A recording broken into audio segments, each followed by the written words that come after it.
Taking just a second.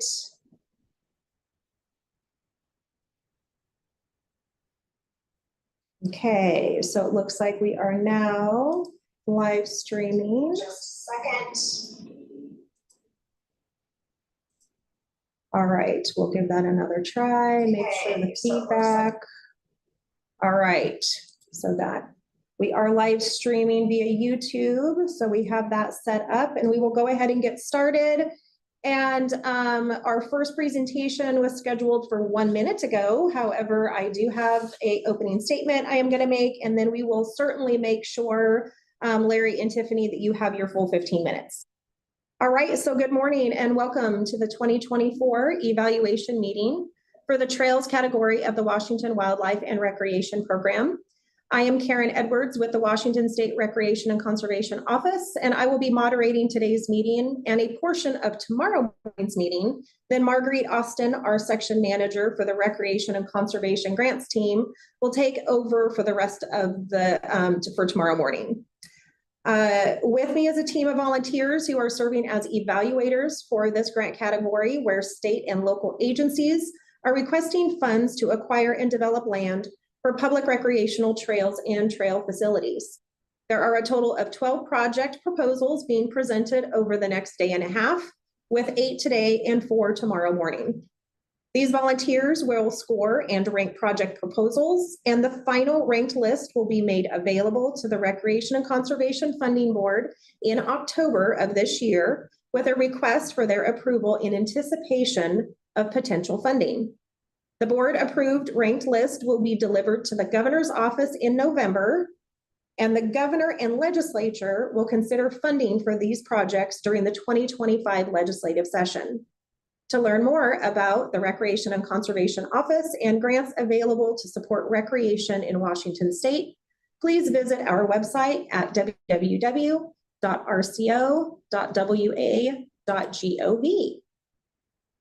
And we will go ahead and get started here. It looks like our first presentation is Pierce County Parks and Recreation Pipeline Trail Phase 2. And we have Larry and Tiffany. And who am I going to be to Larry? All right, thank you so much.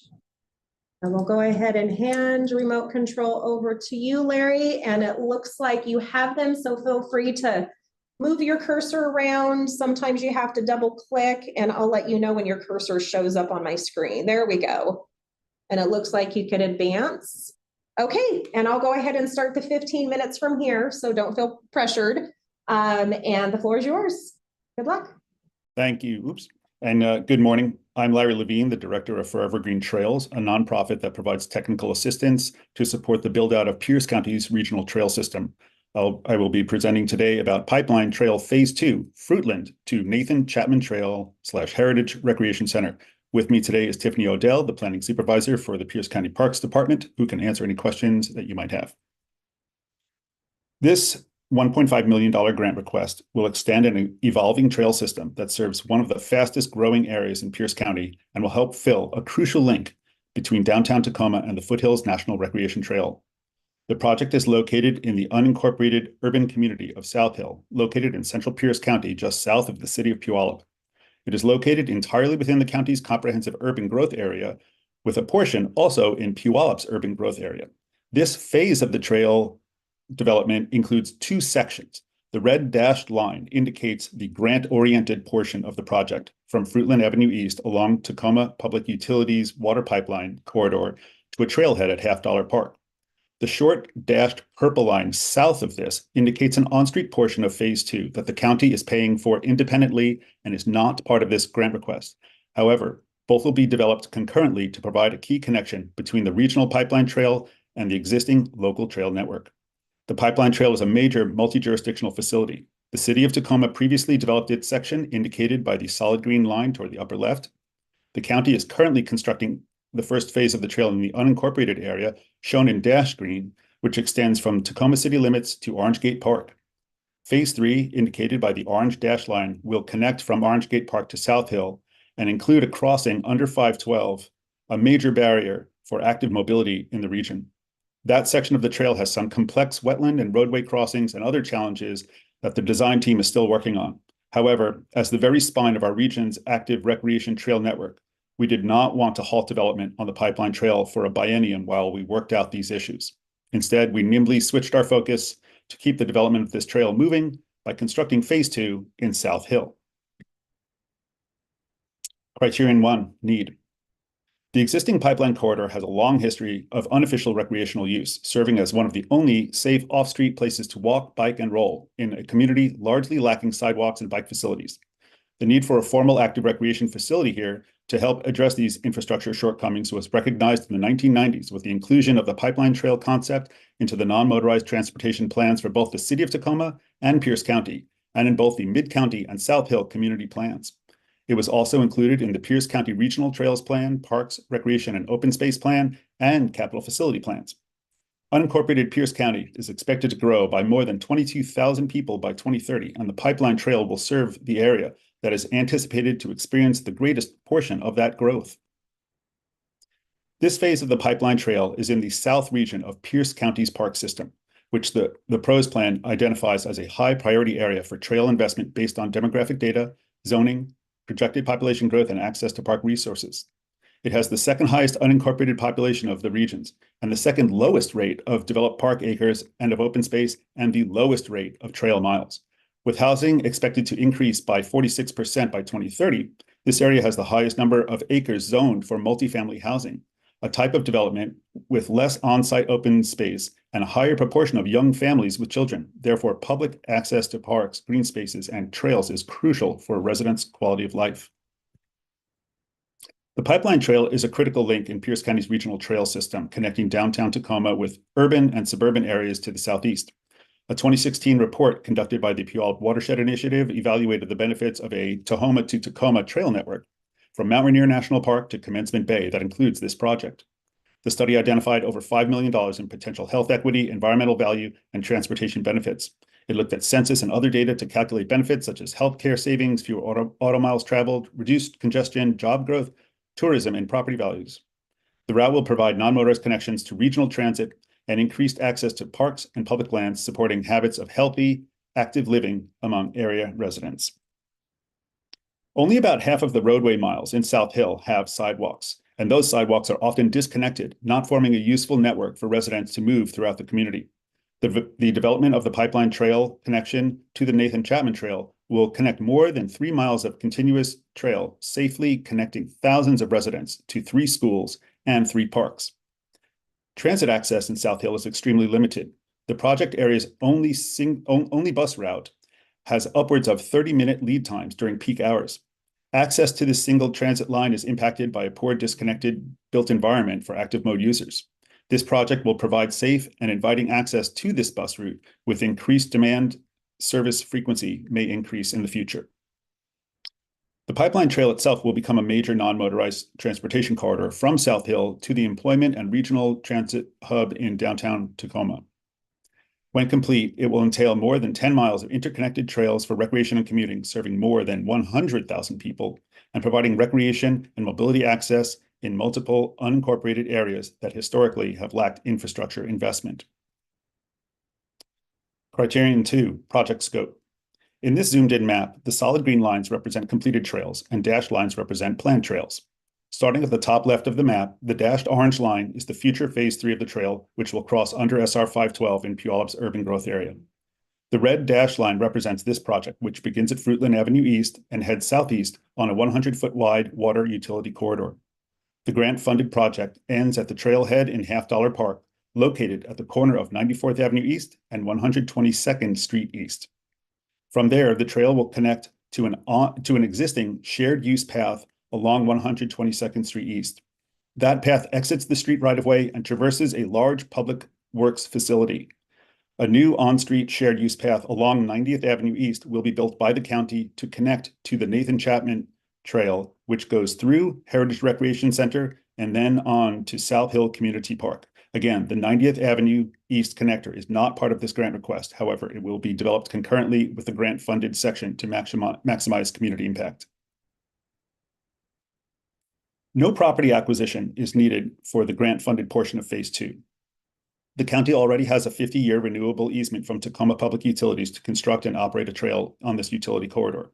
It is fairly flat, cleared right-of-way heading southeast from Tacoma and extends through an area that varies between mature forest and suburban residential development. The water pipeline that gives the trail its name is buried below ground, and only a gravel utility maintenance road is visible along the corridor's length. Pictured on the right is a developed section of the pipeline trail in the city of Tacoma, which is fairly representative of the county's intended design. Criterion 4, project design, fit. Given the corridor's characteristics, it is an ideal location for a long-distance regional trail. Dozens of desire lines already lead to this corridor from adjacent residences, illustrating that it is a highly valued car-free space. The project will enhance and formalize this recreational resource by providing people of all ages and physical abilities with a dedicated paved trail on which they can walk, bike, or roll safely and enjoyably. The resultant 12-foot wide paved trail with 1-foot permeable shoulders will be separated from the maintenance road wherever possible, and detailed design work will determine if there are any areas of constraint where the facilities need to share the same space. Family cycling advocates have told us having multiple stopping points along the trail is the key to a successful outing, so multiple interests and needs can be accommodated.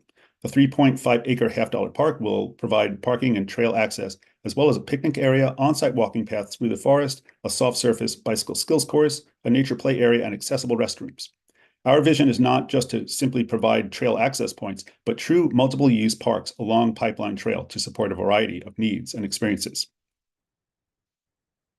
The grant-funded portion of this phase of the project entails 3 road crossings at 80th Avenue East, 112th Street East, and 86th Avenue East. The first road is the smallest, a dead-end road in a low-traffic residential area. The middle roadway is the most significant, a larger arterial with access to many businesses and services, including Pierce Transit's Route 4, which has a stop within 200 feet of the trail. The last road is a smaller 2-lane residential road. Displayed are some preliminary crossing treatment recommendations, but the final determination will occur during a detailed project design. However, a pedestrian refuge island will be considered for 112th, which has a wider cross-section with multiple lanes in each direction. There are a few residential access ways from the pipeline gravel road that the trail will cross. These will be treated with a raised concrete table crossing with textured warning bands. Signs will be installed warning trail users of crossings and alerting drivers to yield to trail traffic. These intentional design choices will allow us to eliminate use of bollards at driveway crossings and improve safety and accessibility to users while following AASHTO and WSDOT design standards. Criterion 5, project design, budget. The grant-funded portion of the project is expected to cost $4.07 million, which was derived from master planning and preliminary designs completed in 2020. The grant request accounts for $1.5 million of that, and the county has the remaining funding secured. The final design of the grant-funded portion of the project, the on-street connector, and the trailheaded half-dollar park are all expected to be completed in 2025, with construction beginning in 2026. Criterion 6, project engagement methods. Project outreach began in 2019 with targeted landowner meetings to discuss residential access and gain feedback on design concepts. This was followed by a series of community-wide open houses with over 7,000 invitations, a survey and online presence, and presentations to local groups.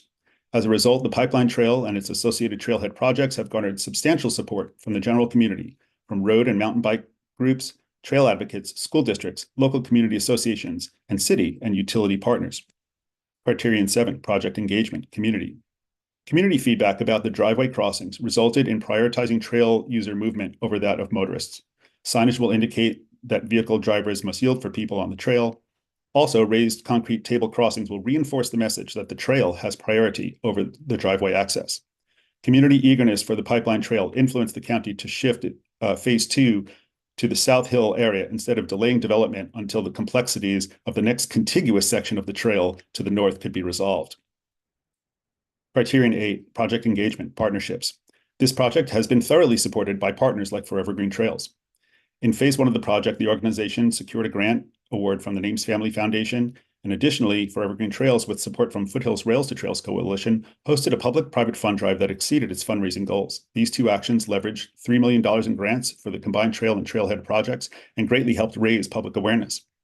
Pierce County Trails Day, which Forever Green Trails also organizes, has included activities on the Pipeline Trail for several years, including bicycle rides and litter cleanup with Cascade's Major Taylor program Evergreen Mountain Bike Alliance, Trust for Public Lands, Metro Parks Tacoma, Summit Waller Community Association, Tacoma Washington Bike Club, and area businesses like Campfire, Coffee, and REI.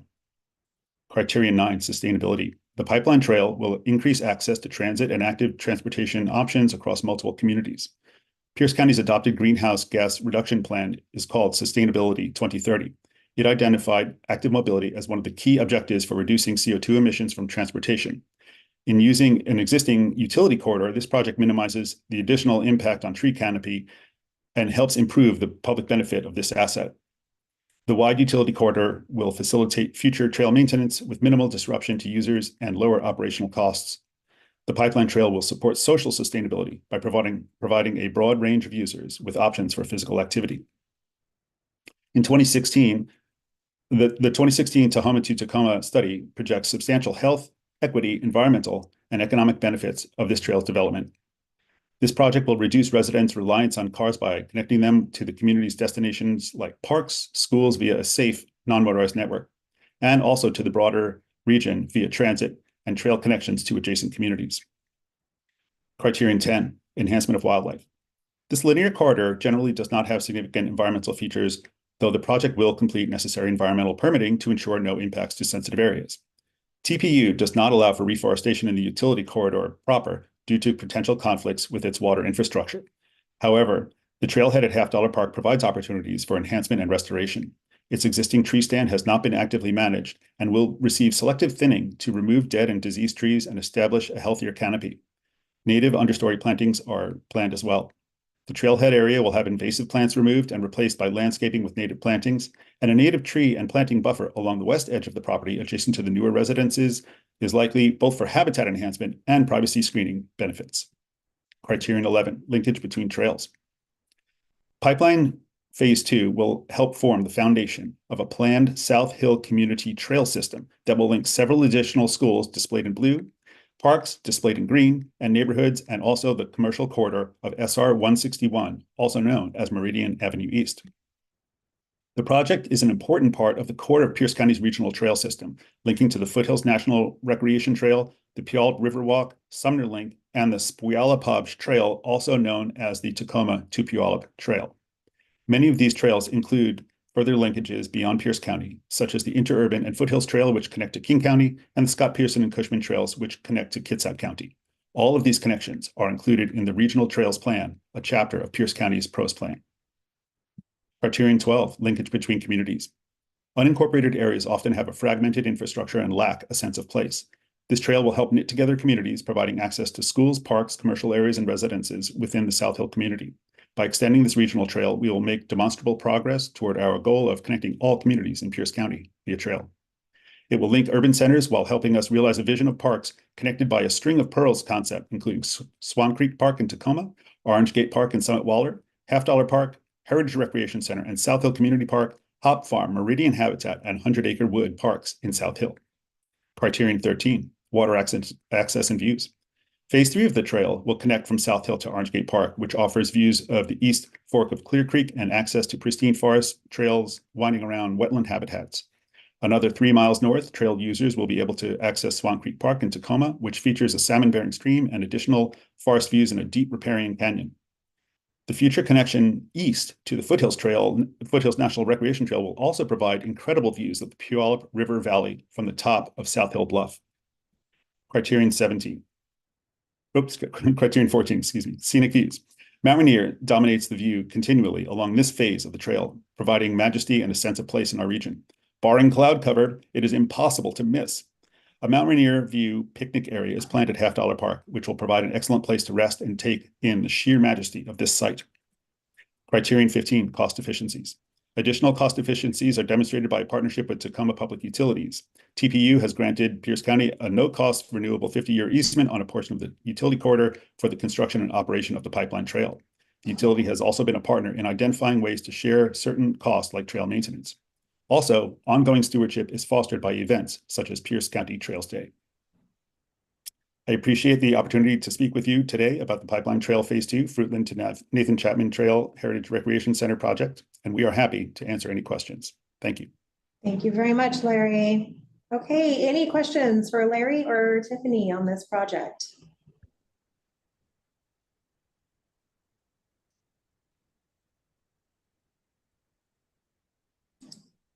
Go ahead, Andy. Great presentation, Larry. Thank you very much for this.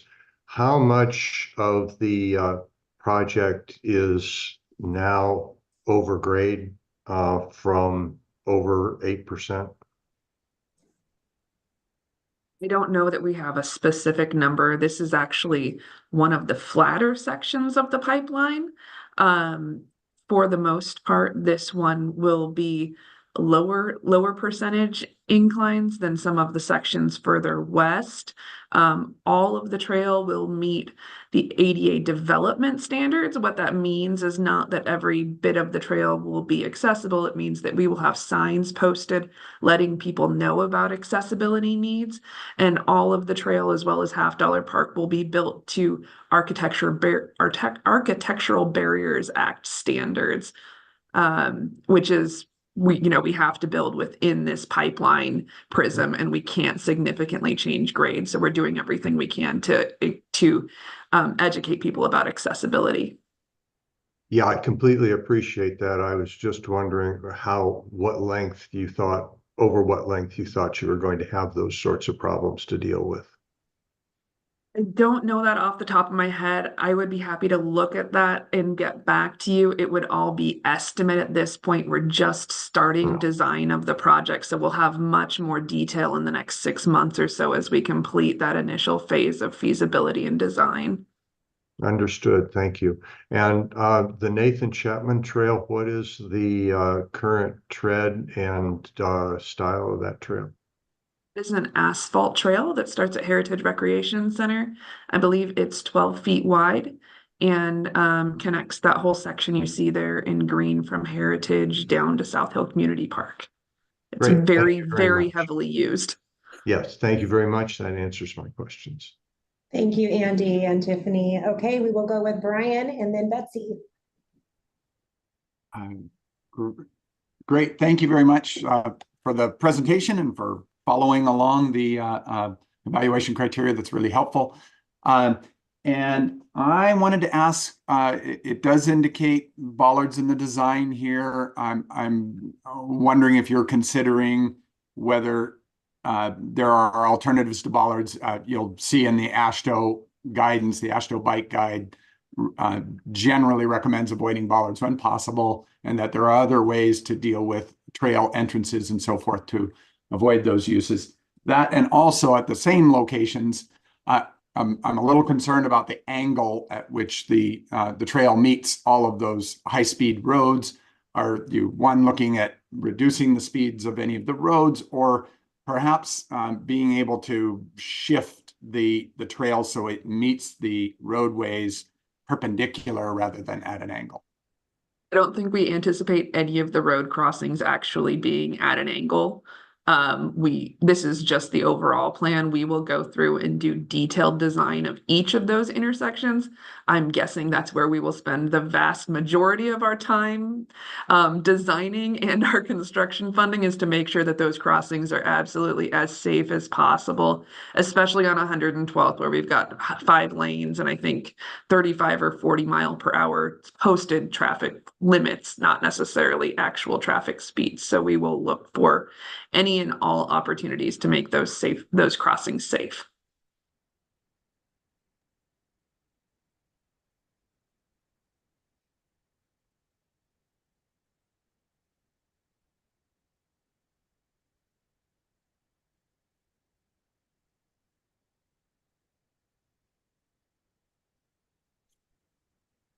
Should I go ahead and chime in? Karen, I think you're on mute.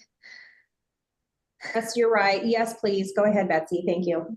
Thank you so much for the presentation. It was great. Really also appreciate the additional detail about the running slopes and the crossings. I had a couple of questions about the parking lot design on page, looks like 7 of your plan submittal. And I'm assuming this might fall under the category of details still to be determined, but I noticed that it appears that the trail is crossing the parking lot in one of the access lanes. And I'm assuming that that's another area that you all will be taking a look at just for safety and potential use conflicts. Absolutely. all that you are seeing right now is concept level design. We are right now in scope and fee negotiations with an engineering firm that will come in and do full design of both Half Dollar Park and Pipeline Phase 2, including that trailhead. We are actually at this point, if you look at the map, thinking that the trail will not cut through the trailhead, it will actually approach 94th. Just because of grade change concerns, we have a cleaner grade to join the sidewalk at 94th and come around onto 122nd versus going through the trailhead, and that would also reduce conflict with traffic in the trailhead. Yeah, that seems like a real improvement, and I can see what's going on with the grades there, so appreciate that. Also, you know, it looks like you're missing at least one accessible parking space, but I know that y'all will be paying more attention to that when you dive into detailed design. Trailhead will absolutely be designed for ADA accessibility. Super, thank you. Thank you very much, Betsy. Okay, any additional questions for Larry or Tiffany?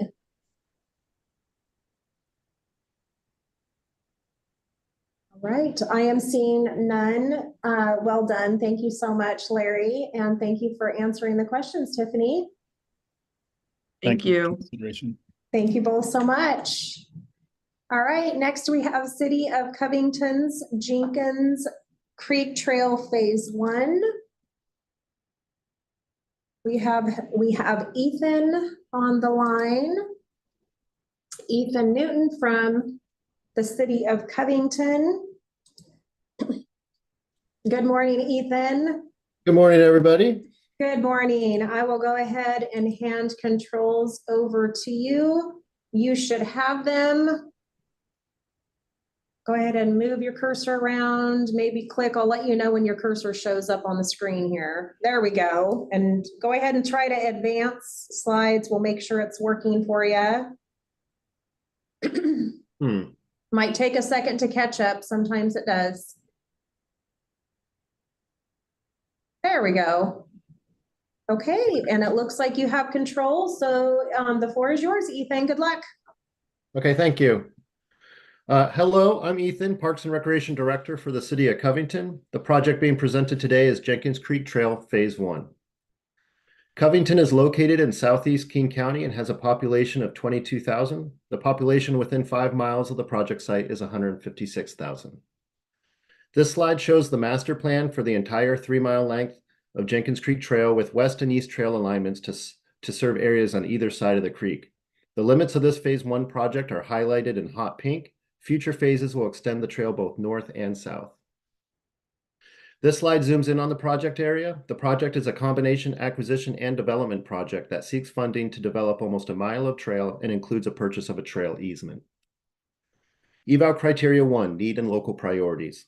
We start with the city's Parks and Recreation and Open Space Plan, or PROS plan. During this planning process, a series of community surveys were conducted, and we learned that trails and open spaces were identified and ranked as the highest priority of all outdoor facilities. As part of finalizing our PROS plan, we compiled subplans for different park system elements and asked the community to review and rank them. Of the 8 different subplans, the one for off-road trails, which includes Jenkins Creek Trail, received the highest rating. With off-road trails a top priority in the PROS plan, the city moved forward with a study of the Jenkins Creek Trail with the help of an RCO Planning for Recreation Access grant. This 3-mile trail master plan calls for a local trail network and a key connection between 2 different parts of the King County Regional Trail System. This is important because currently the only trails in Covington are self-contained wholly within parks, with the sole exception being a sliver of the Sue's Creek Trail located in a corner of the city. Otherwise, there are 0 trail networks within the city. This deficiency is no doubt why the community has ranked trails as a top priority. There is no dispute that health positive investments are needed in the project area. Looking at the census tract, health outcomes are not good, with an overall ranking of 9 when compared with the rest of the state. Deaths from cardiovascular disease carries the worst ranking of 10. Opportunity for exercising and staying active are desperately needed. A portion of this project occurs within a park and makes use of existing but old trails. Sections are in poor condition, and there is an obvious need for them to be renovated to reduce safety issues and for ADA accessibility. Need and the priority of this trail is supported by several plans, including the city's PROS plan, park master plans, the trail master plan, the city's comprehensive plan, downtown plan, and development agreements, and King County trail planning documents. Eval criteria 2, project scope. Over the next series of slides, we will show the scope of the project traveling north to south, or as we look at the slides, we'll be going left to right. The trail improvements begin at a neighborhood cul-de-sac, which will serve as a pedestrian trailhead and then runs through a forest in Jenkins Creek Park. The trail itself will be a 10-foot wide asphalt trail with 2-foot gravel shoulders on each side. This is the standard for the project and a change from the 8-foot wide trail proposed at technical review. This wider 10-foot trail will better accommodate e-bikes and the like. Areas for planting are indicated with a yellow highlight and follow the trail to provide an appropriate transition to the natural environment. Any old trail sections that are abandoned will also be replanted. The 10-foot wide asphalt trail continues through the park's forest and by a grass lawn, and then bisects a 2015 ADA asphalt park trail where wayfinding signage will be installed. Parts of an old asphalt trail loop that are in poor condition are targeted for renovation, and a section of old asphalt trail that is in extremely poor condition and spans a steep grade change will be converted to a gravel trail with timber steps. Continuing south, the trail runs through a forest with a tall tree canopy. The trail route will be chosen to minimize tree impacts. There's also a significant slope running perpendicular to the trail, so retaining walls and some fencing are necessary. Continuing south, adjacent to a shopping center, the trail is situated on high ground from the nearby creek and makes use of an existing retaining wall. Opposite the shopping center, the trail overlooks a forest and shrub riparian area. On this next slide, we come to the end of this trail phase at the sidewalk of State Route 516. With the connection to the sidewalk and all points south, a kiosk and wayfinding signage will serve as a pedestrian trailhead. It's worth mentioning that since technical review, we've met again with WashDOT to discuss how best to interface the trail connection with the sidewalk and the roadway to mitigate for unsafe pedestrian road crossings in this area. Measures such as signage and striping have been added into this schematic and will also continue to coordinate with WashDOT on design in this area. It should also be mentioned that in a separate phase, an undercrossing to State Route 516 is planned, and the roadway bridge over Jenkins Creek that is being constructed now was designed for this. However, the undercrossing is not part of the scope of today's project. Once the trail is complete, we anticipate a wide range of users, including people exercising, dog walkers, bird watchers, and people connecting with the natural environment, people accessing Jenkins Creek Park, students walking to or from school, and individuals from the nearby medical and shopping centers. This could be employees taking their break to fit in a walk, or we even know the medical center is interested in the trail as a prescriptive activity for patients. These recreational opportunities go hand in hand with both physical and mental health benefits, which we all know are so important. Eval criteria 3, immediacy of threat. The city already owns 5 of the 6 parcels as highlighted in orange on this slide. The remaining parcel is targeted for a trail easement acquisition as shown in hot pink. This easement acquisition is part of the scope of this project and critical for the trail and this project. When considering the acquisition part of this project, it's important to understand the very rapid growth that is occurring in this area of King County. Nearby is Lake Point Urban Village. This development, which is under construction, will have over 1,700 residential units and over 1.3 million square feet of commercial space. While this level of development may not sound like a lot for some larger size cities, for the city the size of Covington, it has an impact. The demand for undeveloped commercial land, like the target parcel, is very high. Medical provider Multicare owns the target parcel and has plans to expand their adjacent healthcare facilities. The city has fostered a partnership with current leadership at Multicare, and they are agreeable to selling the city a trail easement. However, delays in acquisition risks Multicare moving ahead with their expansion with disregard to the trail project, or a change in Multicare leadership could change their willingness to sell. For these reasons, there is an urgency for the city to acquire the trail easement as soon as possible. In accordance with RCO grant requirements, we will be requesting a waiver of retroactivity soon and are on track to close on this acquisition by the end of the year. Eval criteria 4, project design and fit. Phase 1 design began earlier this year. Tasks have included a review of existing conditions and regulations, development of design character and details, plans for signage and wayfinding, a robust stakeholder engagement process, plans for permitting, and cost estimating. For the main trail route, instead of building a 12-foot wide trail to the regional trail standard, we will construct a 10-foot wide trail with 2-foot gravel shoulders on each side to meet local needs. Then, this trail may be expanded widthwise in the future when connectivity with the regional trail system occurs and usage increases. Design is based on WSDOT and MUTCD standards, but we are also coordinating with King County to incorporate their recommendations to match the county's network. Design follows ADA accessibility guidelines and will be usable by people with disabilities and mobility challenges. The trail construction will also allow for maintenance and emergency vehicle access. The trail provides a great opportunity for an interpretive program. Initial ideas were discussed with community members at a workshop and focused on cultural, environmental, and historical themes. As the trail area is culturally important to local tribes, we are collaborating with them on this part of the project. Eval criteria 5, project design and budget. As you all know, trail projects like this take considerable resources. Our cost projections are design-based with the help from professional cost estimating company DCW. As a relatively small city, we are challenged to fund projects with our limited resources, but we have an excellent track record of assembling multiple funding sources to fully fund projects, which is again our strategy. As you can see, the WWRP funding is key with other sources identified to achieve the necessary 50% match. It's worth mentioning that the King County grant funds are listed as pending because this grant program is every other year, and this next January will be our first opportunity to apply. From our discussions and coordination with King County Parks, we understand that this project is well suited for their grant program, and it is a project they support. Eval criteria 6, project engagement and methods. With this project, we've engaged a variety of groups at a variety of levels. At a high level, the project need and project priority was established as part of the city's PROS plan, which included a series of community surveys, a series of public meetings, and a series of focus groups. Engagement activities specific to this trail project included public surveys and public meetings. We had an interpretive planning workshop. We had an article about the project in our recreation guide. This also connected people with our project webpage and email list. The stakeholder engagement process was also robust with individual meetings with 12 groups ranging from landowners to groups with environmental or cultural interests to organizations where there may be opportunities to coordinate infrastructure and development. Eval criteria 7, project engagement and community. The alignment of this phase 1 trail considered 3 options shown on this slide. These 3 alignment options were then evaluated based on 6 criteria that were weighted based upon preferences from a community survey. This slide shows the scoring matrix, which includes factoring in the community's input from the survey. It's probably too hard to read and too many items to go through, but the result was that all 3 alignment options had overall scores that were very close to one another. In the end, alignment number 2 was selected as the preferred option as it scored higher than alignment 3 and was estimated to be $4 million less than alignment 1.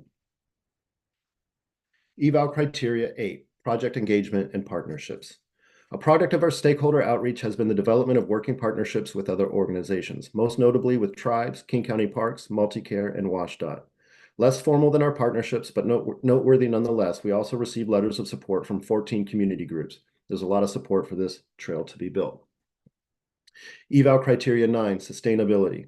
Ecologically, the trail alignment roughly follows the Jenkins Creek corridor, yet for the most part, we've been able to locate the trail in the uplands of the creek to limit environmental impacts and protect native riparian habitat. The project will have little to no need for utility and irrigation infrastructure, which reduces the project's carbon footprint. It also provides an opportunity for environmental restoration. Social factors have been touched upon earlier and include how the trail will provide community members with options for getting around town to recreation opportunities with health positive outcomes. Economic factors are demonstrated with the community's desire to raise the standard of living. Community members want trails because it improves the quality of their community and improves their lives. Baked into this are direct and indirect economic impacts of building and maintaining a trail, especially with a linkage to a shopping center. Eval criteria 10, enhancement of wildlife habitat. This area is a known wildlife corridor for birds, river otter, deer, elk, and fish. The first strategy is to avoid negative impacts to sensitive areas of wildlife habitat, such as the creek and wetlands. The trail alignment is set back as much as possible from these areas. There are opportunities for forest thinning in certain areas, which will bring more light into the understory and allow more diversity of species to thrive. On the parcel targeted for acquisition, we've observed unfortunate dumpings and trash. Nothing huge, but this project will result in better stewardship of the natural environment and wildlife habitat. Eval criteria 11, linkage between trails. This project adds to the local network of trails in the vicinity of Jenkins Creek Park. Most significantly, it bisects a 2015 ADA park trail with a creek crossing that is a popular off-road route between different residential neighborhoods and a school. This project is an important initial phase for the master planned 3-mile long Jenkins Creek Trail network. Long-term, the trail will connect at the north end to the county's Green to Cedar River Trail and at the south end to the county's Sioux Creek Trail, a link between two major parts of the county's regional trail network that will be a value multiplier for both the local community and the region. Eval criteria 12, linkage between communities. Multiple neighborhoods will be connected with this trail, but one worth mentioning specifically is the Timberlane neighborhood. This is the oldest neighborhood in Covington and the largest with over 900 homes. The neighborhood is known to be one of the lower income areas of the city, and it lacks sidewalks because it predates today's development standards. This trail will get lots of use from this one neighborhood alone. Other important community connections have been mentioned before and include a medical center, a school, a shopping center, and Jenkins Creek Park. Eval criteria 13, water access or views. This trail phase is largely located in the uplands of the trail's namesake, Jenkins Creek, in efforts to protect riparian and creek habitat, but there are still views of the creek and Spring Pond. Here's a photo of Spring Pond. There are a number of these views from the trail. And here are a couple photos of Jenkins Creek near the south section of the trail. The water is so clear it's easy to view fish and aquatic plant life. Eval criteria 14, scenic values. This trail project winds through a natural corridor of the city, offering beautiful views with opportunities to connect to nature along its entire length. Sections of the trail that are within Jenkins Creek Park, such as what's shown on this slide, include forest, meadow, lawn areas, and views of Spring Pond and open prairie, which is quite rare. Other sections of the trail include a stand of fir trees, plenty of views of the natural environment, and overlooks into the riparian area of Jenkins Creek with great vantage points for birding. Eval criteria 15, cost efficiencies. There are several measures that we're using to control costs. For the acquisition component of the project, the cost of the trail easement is less than a full parcel acquisition, and this targeted acquisition is also a property with no home or tenants, so there are no relocation costs. For construction, the preferred alignment selected was the least expensive route, saving millions, and the design is cost-conscious with low-impact strategies that call for little to no need for utility or irrigation infrastructure. This allows dollars spent to focus on actual trail improvements. When selecting materials, cost is also a significant factor for both controlling capital costs as well as long-term maintenance costs. On an ongoing basis for maintenance and operations, the city has been successful in supplementing our park maintenance team with the help from community volunteers, some of them seen in action on this slide. We also partner with Green River Coalition, Green River College, and Mid-Sound Fisheries in removal of invasive species and restoration work. That brings us to the end of the presentation. Thank you for your time and consideration of this project. Thank you very much, Ethan, with 14 seconds to spare. Nice job. That works. All right, so I will go ahead and take control back over while advisory committee members ask any questions. So any questions for Ethan?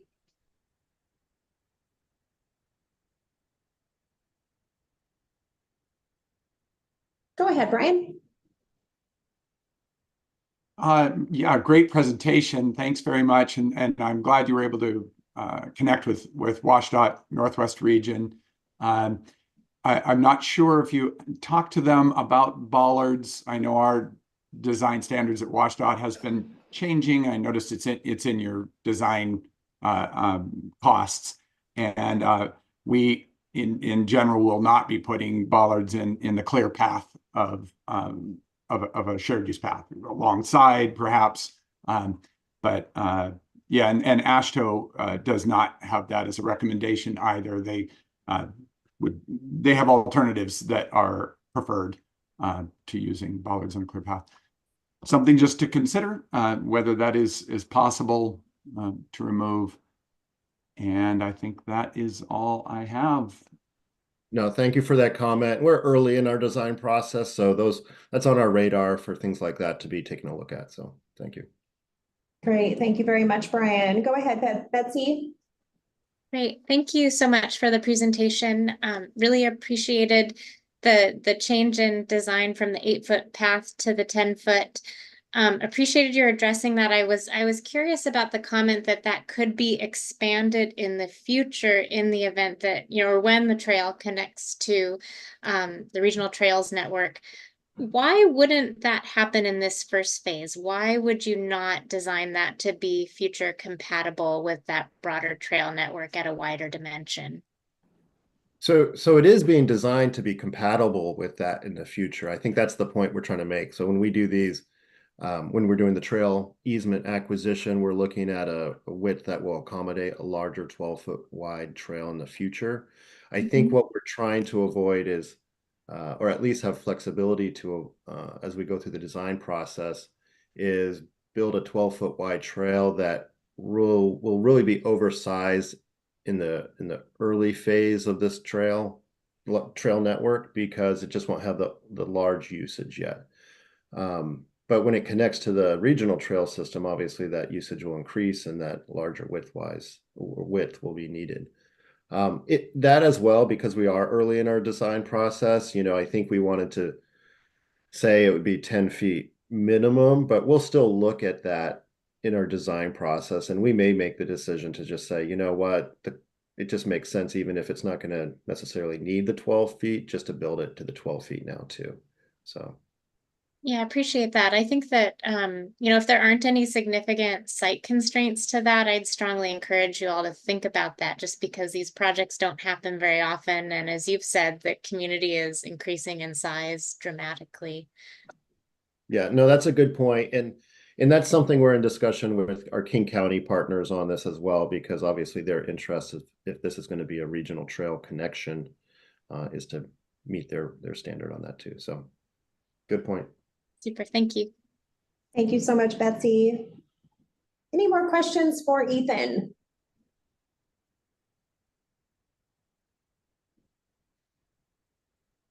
All right. I am seeing no additional hands up. Ethan, thank you so much for the presentation. Well done. Good to see you. Good to see you as well. Thank you, everybody. Take care. Okay, and that brings us to our first morning break. We have 15 minutes, so I will, of course, be on about 5 minutes early to make sure everything is started up.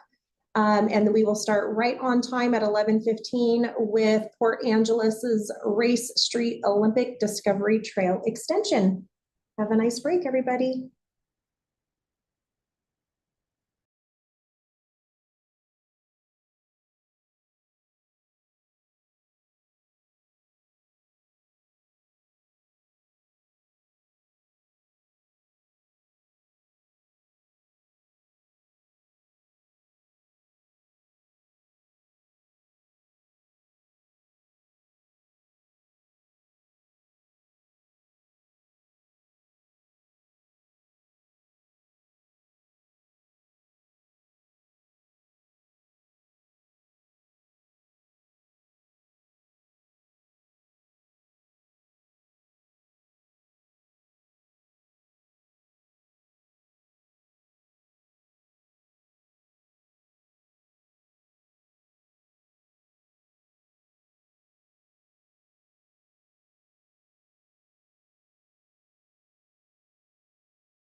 Okay, we will go ahead and get started here shortly. We are back from break for the 2024 project evaluations for the WWRP Trails category. I see we have William here from City of Port Angeles. Hello, William. How are you? Oh, I'm doing fantastic. How are you? Great, doing well. Thank you. We will go ahead and get your presentation up and make sure everything works for you. I will hand controls over to you. You should have them, William, so go ahead and move your cursor around a little bit. I'll let you know when it shows up on this end. Maybe click or double click. There There we go. Okay. Yeah. I can see. So if you want to go ahead and try advancing your slide and make sure you have those controls as well. Ooh.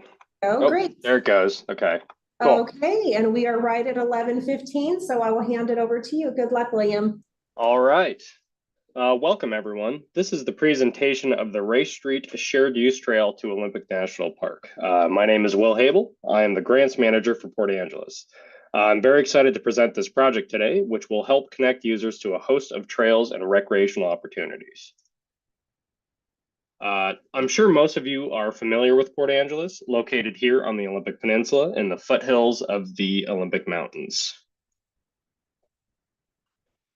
Here is Ray Street and our project location. Ray Street is a busy north-south arterial that connects Olympic National Park to local parks, Olympic Medical Center, neighborhoods, homes, and the community as a whole. The Ray Street corridor is in a time of transformation. Immense untapped potential is found along this vital corridor, just waiting to be unlocked. Ray Street Phase 1 has already proven to be extremely popular with pedestrians and bikers. Phase 2, which will connect a far greater quantity of residential areas to the trail system and park systems, will be even more so. The Ray Street non-motorized trail will not only connect the city of Port Angeles to the national network of rail to trail, but also further integrate access to the phenomenal resources found in our area. Civic Field, Erickson Park, Olympic National Park are all phenomenal resources for recreation currently underserved by all non-motorized access. The existing non-motorized facilities on Ray Street are inadequate and dangerous to pedestrians and bikers, as seen in these two accidents from 2013 and 2017. Unfortunately, one of these accidents resulted in a fatality as a pedestrian tried to cross from Civic Field to Erickson Park. The entirety of Port Angeles is considered to be a community in need, and the Ray Street corridor is considered as an underserved population. These people should not need an automobile to safely engage in the amenities our area has to offer. Much of Port Angeles, and indeed Collin County as a whole, is also underserved by healthcare. We really want to get people outside and exercising. Phase 2 of Ray Street consists of a mixed-use non-motorized trail connecting the Phase 1 at 8th Street down here and running down Race to 2nd Street, so up there. Additional enhanced pedestrian crossings will greatly improve safely for those who are wanting to utilize the amenities along the Ray Street corridor. Let's take a moment to go through some of those amenities. We have the ODT. We have Waterfront Park and the trail. The Peabody Creek Trail Loop. And Olympic National Park.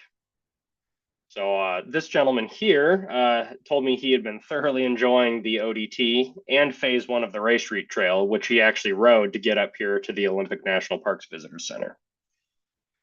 Now, while the connections to the hugely popular Olympic Discovery Trail and the county and nationwide trail systems as a whole will be phenomenal benefits to the community, they're kind of out of the scope of this specific phase of the Ray Street Trail project. And because of that, I wanted to focus more on what Phase 2 will actually have a direct impact on. So this is Civic Field. It's located about halfway through the Phase 2 project area on Race. Civic Field is Port Angeles' city-owned multi-use sports facility and a beloved institution within the community. Civic Field is currently utilized by PA High School for their soccer, baseball, and football games. Civic Field is also home to our West Coast League baseball team, the Lefties. And the stadium currently has seating for about 2,500 people and really good concessions. Directly across the street from Civic Field is Erickson Park. Erickson Park is a wonderful 4-acre facility that includes the newly volunteer reconstructed playground, Dream Park here. We've got tennis courts, big open fields with picnicking opportunities, and a volunteer constructed calisthenic outdoor gym shown here when it was under construction, excuse me. We've got the skate park and the RCO funded pump track. Erickson Park is hugely popular with local families, especially the pump track. Current conditions do not allow children to have safe access to these amenities. This project will dedicate half of the existing 70-foot right-of-way to an 11-foot shared use trail. The rest of the dedicated space will include open space and trail-related amenities, such as stormwater features, extensive native vegetation, interpretive education, art, and seating. A very important objective to note, this project is not removing any sidewalk, it is converting a 5-foot sidewalk into an 11-foot non-motorized shared use trail through a linear park system. The following slides will show before and after images and plans for the trail. So starting at the 3rd Street intersection, this is where the project gets very exciting. Again, facing south, you can see that Ray Street provides a unique opportunity to connect 2 parks that are currently separated by very wide lanes of traffic. Currently, there's nothing extraordinary about this space, but that is about to change. What you're seeing here is a complete transformation of the space. Effectively, the project will create a seamless connection between these 2 very important parks. The road itself will be curbless, paving patterns on the trail will visually connect the spaces, and a huge 30 to 40 foot wide crosswalk will provide more flexibility and safety for park and trail users. This initial concept on the left continues to evolve, and our project manager is working on even more ways to make the space safer. Vehicle drivers will immediately feel like they have entered a space that isn't specifically for them. Moving further south to our last major intersection at 5th Street, we continue to look north. This area is, again, not extraordinary. There is a lot of space dedicated to cars that is wasted and empty. When the trail is constructed, that will change dramatically. In fact, I think this render doesn't really go far enough to demonstrate that change. The trail will actually use even more of this space here, reducing the road to nearly half its width, allowing for a calmly curvy trail that will be built for a more interesting experience than a straight path provide. We really like the idea of a meandering path. All crosswalks and curb ramps will be updated to ADA standards, and ped-first signaling will be utilized. All right, let's move on to budget. The city has worked exceptionally hard to ensure this project is funded with minimal usage of city funds. Port Angeles is not a wealthy community and cannot afford projects like this without assistance.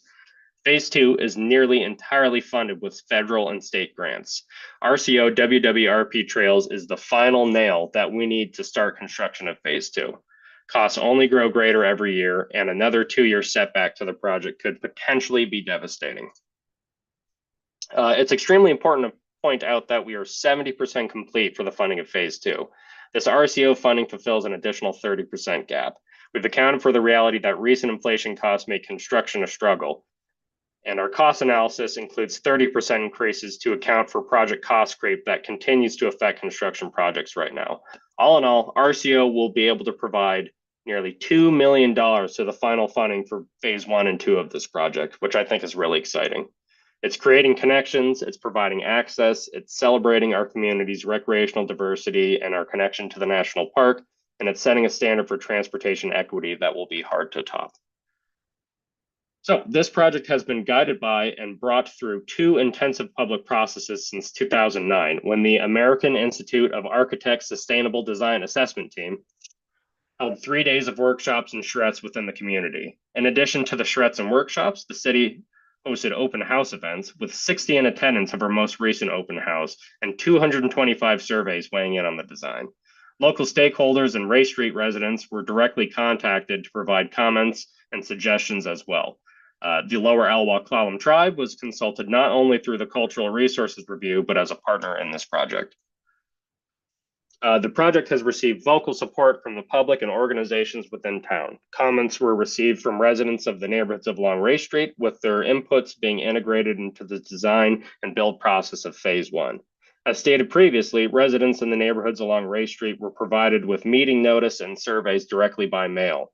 Their input was invaluable to the design process of the trail, and they were easily the most involved and vocal contributors to project design.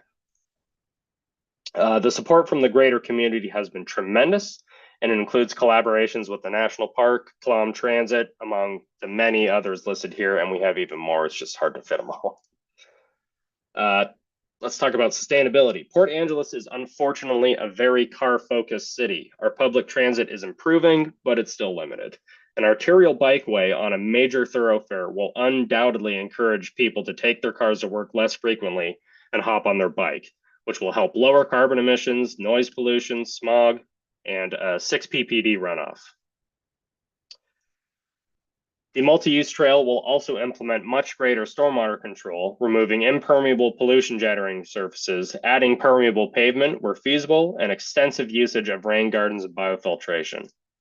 Currently, Ray Street stormwater flows directly into the city's combined stormwater and sewage system, which during high precipitation events can release stormwater and sewage directly into Port Angeles Harbor. This project is built to last and represents a massive investment that will transform how visitors view Port Angeles as a community and will fill residents with pride. I just wanted to point out in this picture what a positive change will be. Everything to the right will be dedicated to the shared use trail. Open space in the parks will be directly connected to one another, and the crosswalk will be expanded to the width of a street. People, not cars, will have ownership of this space, and the trail will connect them to it. Stormwater improvements will put less strain on our already stressed system, saving the city money and reducing pollution. So while this trail is located entirely in an urban area, thousands of square feet of impervious asphalt will be replaced with native plants and landscaping, providing an oasis for insects and pollinators, which have shown frightening population declines, especially in urban environments. In Phase 1 alone, more than $75,000 was dedicated to planting and landscaping, greatly enhancing both appearances and vegetation. Reduced street width with lower speed limits creates much safer path for mammals and other species to reach the undeveloped Peabody Creek Ravine and Olympic National Parkland. If you've ever visited Port Angeles, you are likely aware of the city's deer population and their hesitancy to use our sidewalks. And as I mentioned before, increased on-site stormwater treatment will help reduce the strain on the city's combined sewage outfall system, reducing pollution into Port Angeles Harbor and the greater Salish Sea. I want these signs to be removed during my lifetime. Not only will the Ray Street Trail connect to the vast trail system of Olympic National Park, but will also eventually connect to the Olympic Discovery Trail, Olympic Adventure Trail, and the wider nationwide Rails to Trails system. This phase is extending the trail from 8th Street to a regional scale park system. This extension will allow the joining of Ray Street and the greater network of local trails that connect users to regionally significant scenic locations, and equally importantly, their jobs and commerce. And as I mentioned before, the RCO-funded pump track is located along this route. This trail will get kids to the skate park and pump track safely on their own. Building transportation infrastructure for people of all ages is our model. This shared use trail will connect residents and travelers to the Coho Ferry, Eddie's Hook, and the ODT between Port Townsend and La Push. The second phase presented here also connects users to 2 of our major bike networks on 8th Street. At any point heading north, trail users are greeted by expansive views of the Strait and Vancouver Island. From end to end, a walker can experience all of this within the span of an hour, and on a bike, several minutes. When the project is completed, the trail will connect to Port Angeles' RCO-funded waterfront park, creating a seamless connection from Olympic National Park to the water. PA is lucky to be located in one of the most beautiful places in Washington state. The transition of water to forest to mountains is incredible. However, I wanted to focus on the beauty that will be created. Ray Street is a wide, ugly, mostly treeless street. It's clear that it was designed during a time where cars were king. This trail is an opportunity to bring beauty to a part of the city that desperately needs it. Native plants, arts, trees, and a meandering urban trail will immensely enhance the environment in which we live. All users of the trail will enjoy these enhancements, and even those who are not using the trail will like them too. Before we wrap this up, I wanted to briefly speak about the cost efficiencies associated with this project. As mentioned before, this project is funded nearly entirely by grants. This project is unique in that it was possible to create without any land acquisition. This has helped keep costs really low. The asphalt paved portion of Ray Street is very wide. Reducing this width and dedicating the rest to low impact uses will reduce the city's annual road maintenance costs whenever repairing or repaving is needed. That's not even to mention the cost of a potential lawsuit if anyone else was to be injured with the inadequate existing facilities. And as I said before, stormwater is being treated on site to the greatest extent possible, reducing strain on our already expensive and stressed system. And with that, I'll take any questions y'all might have. Right. It's always a marathon. Well done. Thank you very much, William. I am going to go ahead and grab controls, and we have Nick. Go right ahead.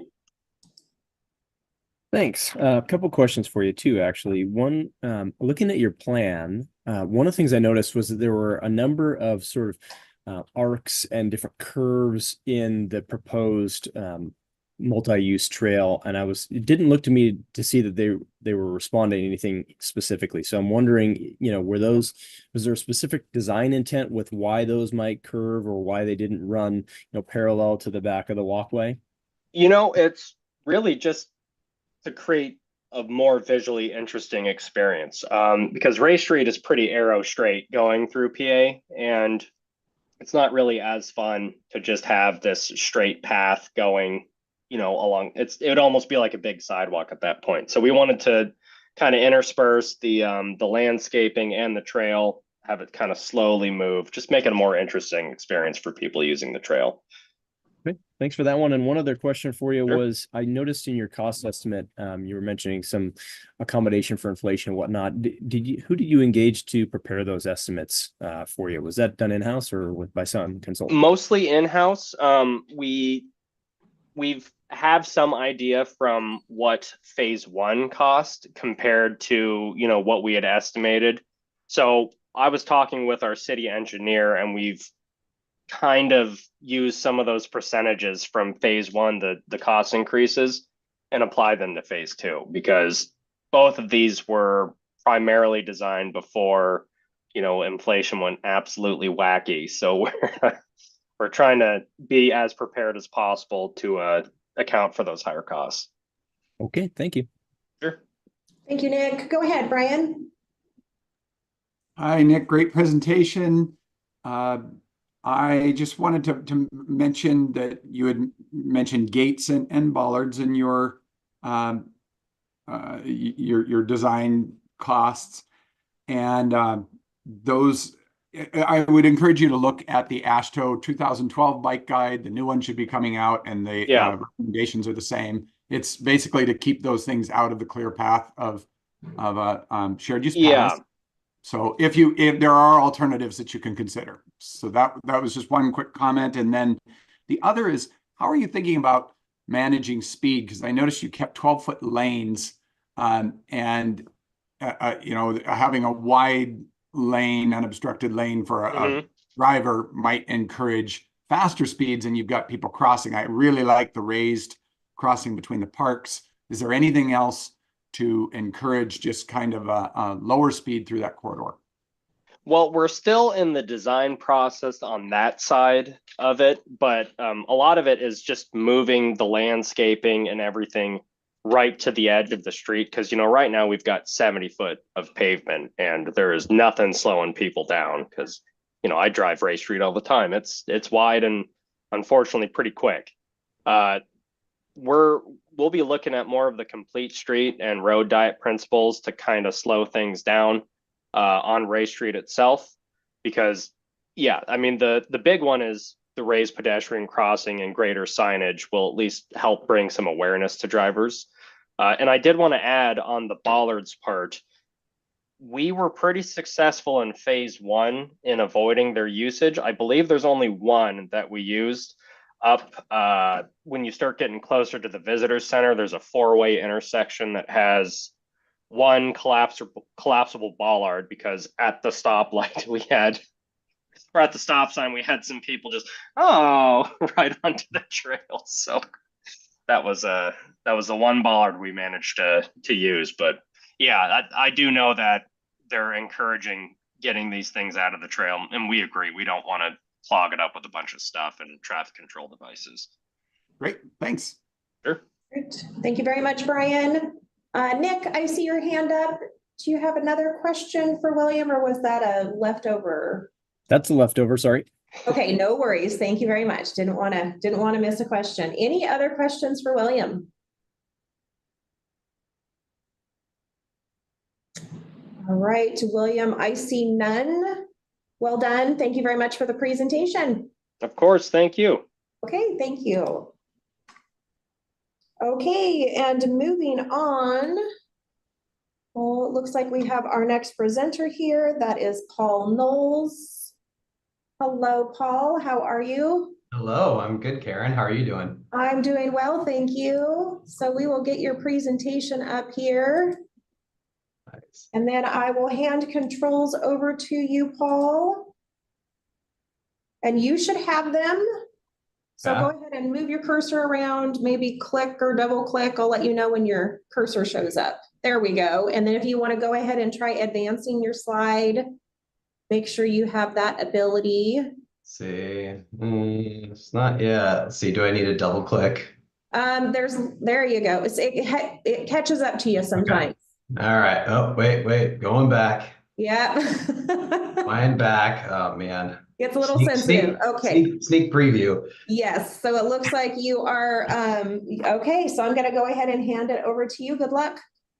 Okay. Thanks, Karen. Good morning, everybody. I'm Paul Knowles with Washington State Parks, and I'm here to present on our Spokane River Centennial Trail Phase 2 renovation grant.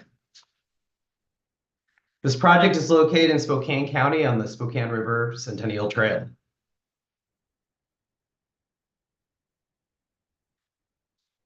Focusing in on Spokane County, the Centennial Trail is shown in orange with the project location represented by the green star. Zooming in on the neighborhood level, you can see the project shown in an off-white color adjacent to Spokane Falls Community College and through the eastern end of Riverside State Park.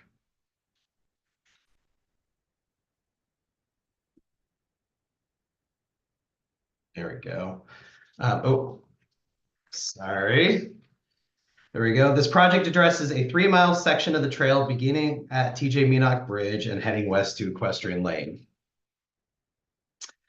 One of 1,300 trails that have received the National Recreation Trail designation, the 40-mile Centennial Trail has been an integral part of the greater Spokane community since its inception in 1989. The original construction of the Centennial Trail is now over 30 years old and has surpassed its design life despite ongoing maintenance. So our goal here is to set this section of the trail up to successfully serve the Spokane community for another 30 years. We were requesting a little over $2.2 million and bringing $267,000 in match. So looking at other long distance trails in the region that are over 30 miles long, the Centennial Trail at 40 miles in length is both fully paved and significantly closer to where most of the region's residents live. The Centennial Trail serves as a critical backbone for the regional trail system in Spokane County. As you can see here, nearly every major regional trail connects into the Centennial Trail. According to TripAdvisor, it's number 3 out of 155 things to do in Spokane. So it's really one of our region's most popular attractions. And similarly to I-90 that serves as the backbone to the regional transportation network, the Centennial Trail accounts for 84% of the regional trail system volume in the city of Spokane. At Military Cemetery Trailhead, our counters record almost 50,000 visitors annually, and this is likely lower than other sections of the trail due to visitors, particularly cyclists, actively avoiding and bypassing this section because of asphalt condition. The project aligns with Washington State Parks strategic plan, which urges the agency to make strategic decisions to determine priorities for facility repair, replacement, or removal, and here's why. By its very nature, the project scoping needs to be strategic, as 5 jurisdictions must align on priorities through the interagency cooperative agreement that establishes cooperative management and improvement of the Centennial Trail. Through a trail maintenance plan update process I led last year, those jurisdictions unanimously agreed to place this project as their #1 priority, tied with another project associated with Phase 1, and pledged $250,000 towards its implementation. And the City of Spokane's recently completed Parks and Natural Lands Master Plan identifies trails as wildly popular, with the Centennial Trail specified as in need of additional attention. No surprise that the City of Spokane has provided a letter of support for this project. And finally, this particular 3-mile section of trail was zeroed in on as the next phase of renovation because of comments received through an online community survey citing active avoidance of this section. There are 4 main elements to this project scope. A 1.5 inch asphalt overlay being the first, the second being a retaining wall replacement, the third is a trailhead renovation, and the fourth, full depth demolition and rebuild of the trail. When completed, this section of trail will continue to support cyclists, walkers, equestrian users, roller skaters, and commuters. The first main scope element is a section of trail from TJ Meanock Bridge west of Military Cemetery trailhead, shown here, which will require 1.5 inch asphalt overlay and shoulder renovation along this section. The second main scope element is the replacement of a 430-foot retaining wall, which helps the trail gain elevation to a former railroad right-of-way. This wall was evaluated by our civil engineer, who found signs of failing throughout. The third scope element is the renovation of the Military Cemetery trailhead itself, the main access point to this section of the trail. We're looking at grading, paving, striping, ADA enhancements, signage, and new fencing. We will also be developing a pollinator refuge and an accessible viewpoint complete with interpretive panels. And lastly, the fourth element of this project requires a complete rebuild of the trail, including importing new base material and asphalt from Military Cemetery trailhead west to Equestrian Lane at the end of the project. And the reason for this more in-depth rebuild are these patches shown here through this section, which represent the latest of several rounds of patching. These patches were completed in 2018 and already exhibit up to 2-inch wide cracks along each side of the patch. So we're taking what we've learned from Phase 1 and applying those lessons to this project's design by ensuring that we address everything now through a holistic approach. For example, instead of maximizing mileage of surfacing, we're focusing on addressing all needs within this section of trail. So 5 years from now, we're not forced to close this section due to a failed retaining wall or other major trail-related failure. And if successfully funded, the construction project would stage out a Military Cemetery trailhead, which is already clearly in rough shape, shown here. But beyond construction staging, we have an opportunity to convert this trailhead from a detraction from the trail to an attraction to the trail through fresh asphalt, striping, fencing, landscaping, and added amenities like the developed viewpoint. We are also working to create a complete accessible experience along this section of trail by not just creating a barrier-free parking lot and restroom, but providing other accessible experiences in the vicinity, including an accessible viewpoint. And that viewpoint shown here provides one of the best views afforded by the Centennial Trail throughout its 40 miles.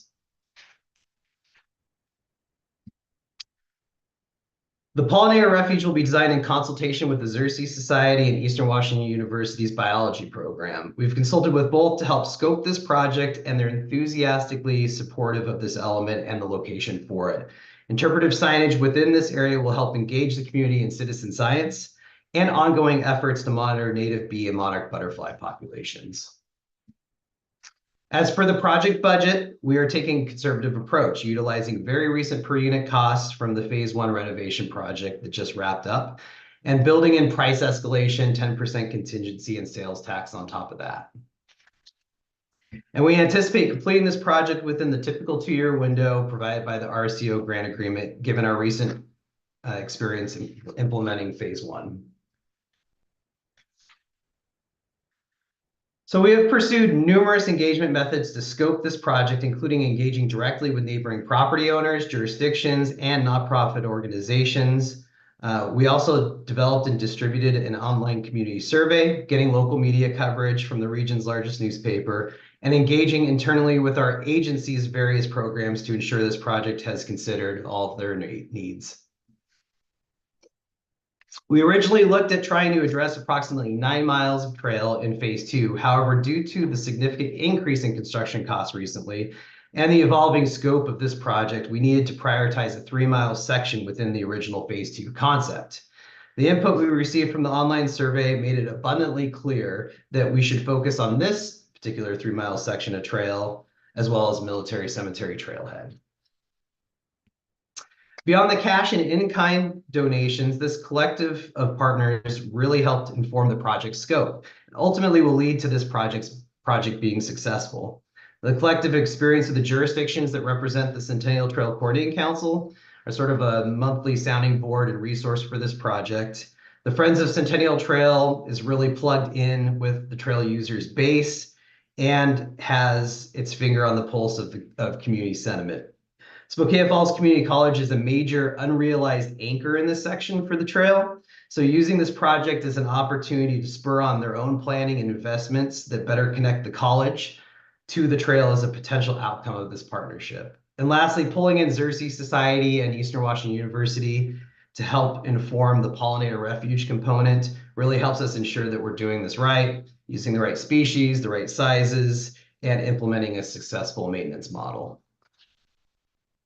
A functional, connected Centennial Trail is critical to helping our agency achieve its sustainability plan goal of reducing our carbon footprint by providing an essential, non-motorized, carbon-free gateway to Riverside State Park's 100 miles of trails, multiple campgrounds, and other amenities.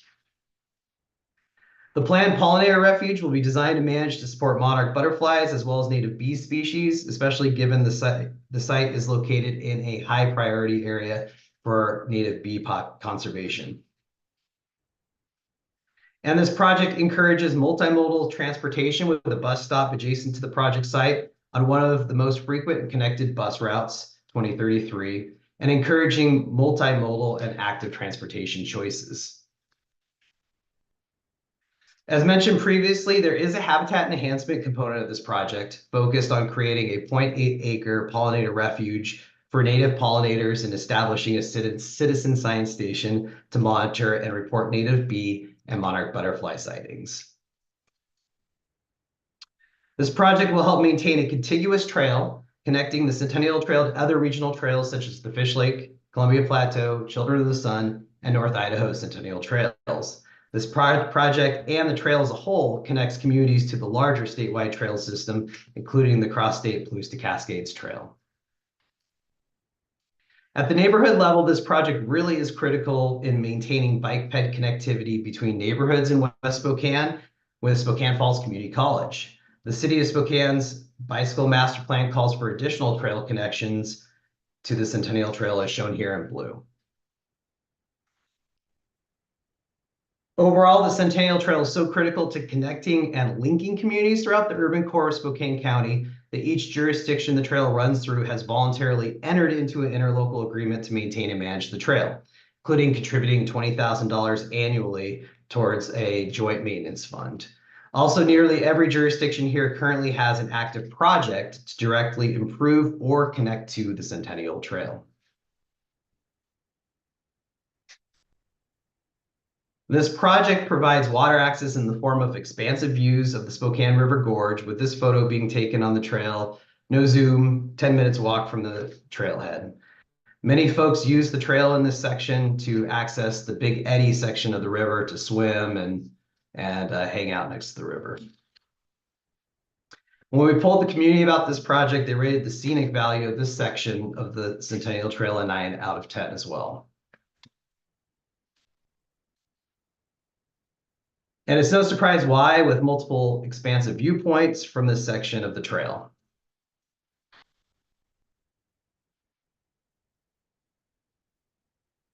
And lastly, this project includes a committed 10% match in the form of several non-governmental donations and in-kind labor. The cash donations have been pledged in writing, or in the case of the Centennial Trail Coordinating Council, approved by unanimous vote. And I think that wraps up my presentation. Thanks for your time. Happy to answer any questions you might have. All right. Thank you very much, Paul. Any questions for Paul on this project?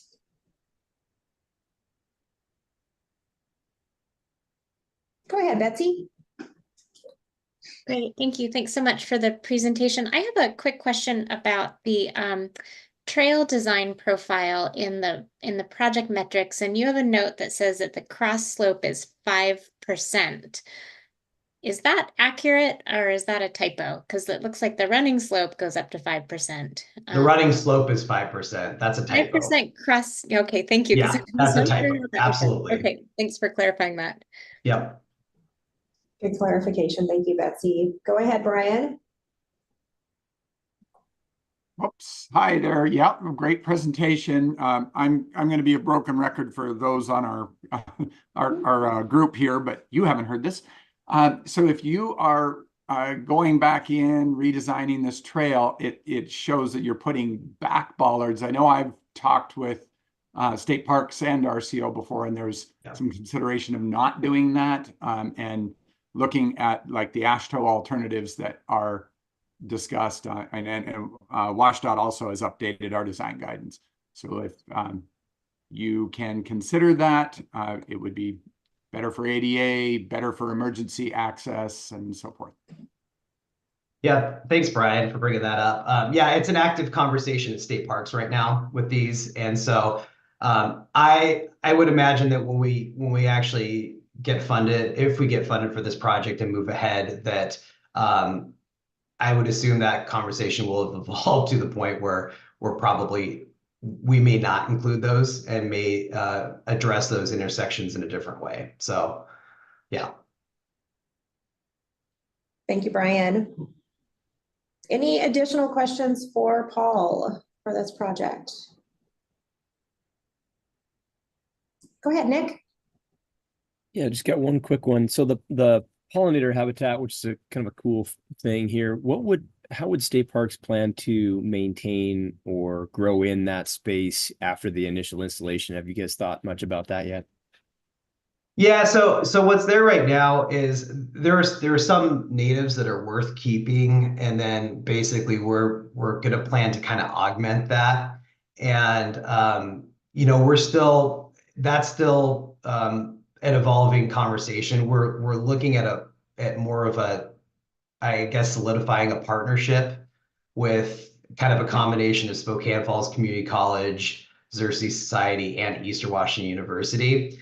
And what I'm hoping we're able to do is actually kind of pull them in and get them to commit to a more of a long-term formal partnership with State Parks on that project, so that it's not just on the initial installation, but also on the long-term maintenance. But we're not quite there yet. And one of the reasons being, like, the Xerces Society, they're planning to expand to Spokane. They're just not quite there yet. So they couldn't, in their letter of support, commit to that yet. But they, in conversation, are basically like, yeah, I think we're gonna be there by the time you get this project going, but we just can't commit at this point. So yeah, we're looking at a combination of those partnerships, probably working on that and sustaining it. I know that's a challenge because, getting volunteers to continue to sustain and maintain something is always a challenge, but I'm hoping this is kind of the start of something, especially if we can get some of these programs like at SFCC interested. It can be like hopefully something that can be sustained over time And I think that's one cool aspect of that component is that it could be just a continuous student project where they're monitoring the success of that and helping sustain it. So Right on. Thanks, Paul. yeah, good question.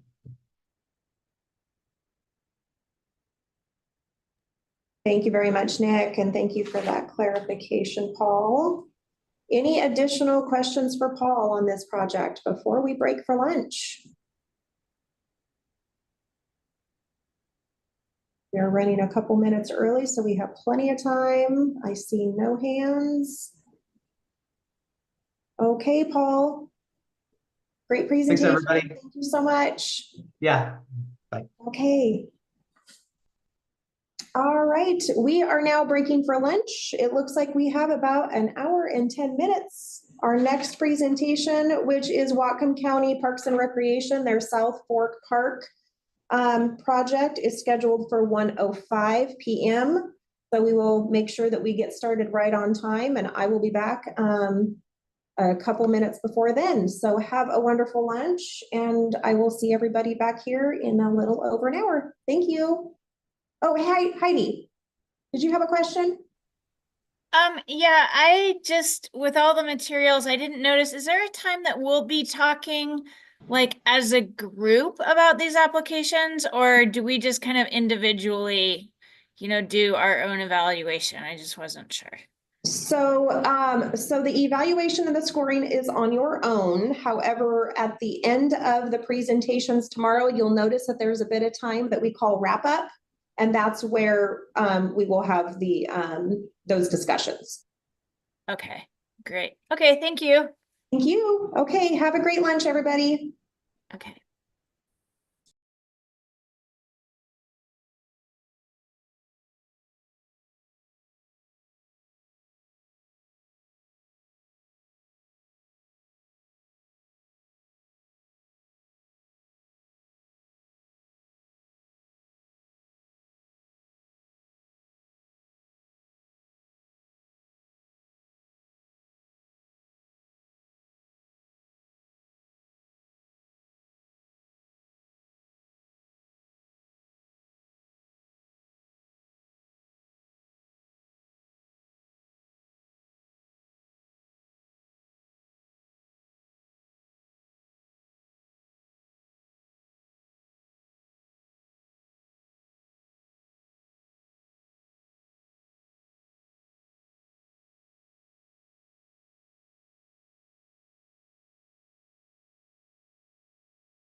Good afternoon. Welcome back for those of you who have joined us a little bit early. I'm going to go ahead and get the next presentation up.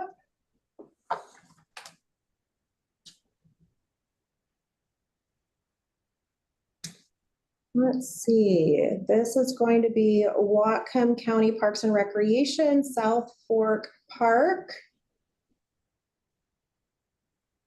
And I have Rob Lamb as the presenter. No, Bennett Knox. Bennett Knox. Hello, Bennett. How are you? Hi, nice to meet you. You as well. Thank you so much for being here. We will go ahead and get your presentation up. And I am going to go ahead and give controls over to you. And Spacebar to advance, is that correct? you should, yeah, you should have control. Go ahead and just move your cursor around, maybe click or double click. I'll let you know when you're, there we go. I can see your cursor. Okay. So if you want to go ahead and try advancing your slides.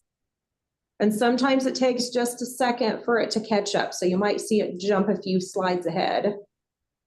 I'm not seeing it happen. You said spacebar or just the arrows, correct? You can do the arrows or at the lower left of your presentation. If you hover over there, it should show you the advance. And back the lower left. They're kind of very faint. Or you can do your arrow keys to advance. Interesting. That's not working. Just going to move to a different screen here.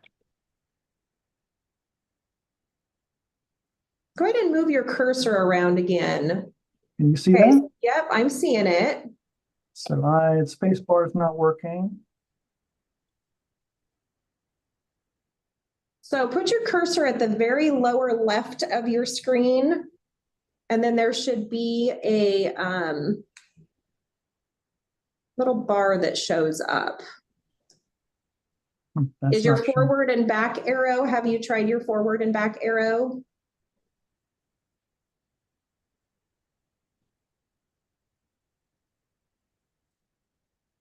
Very strange. None of those controls are working. The arrows are not working.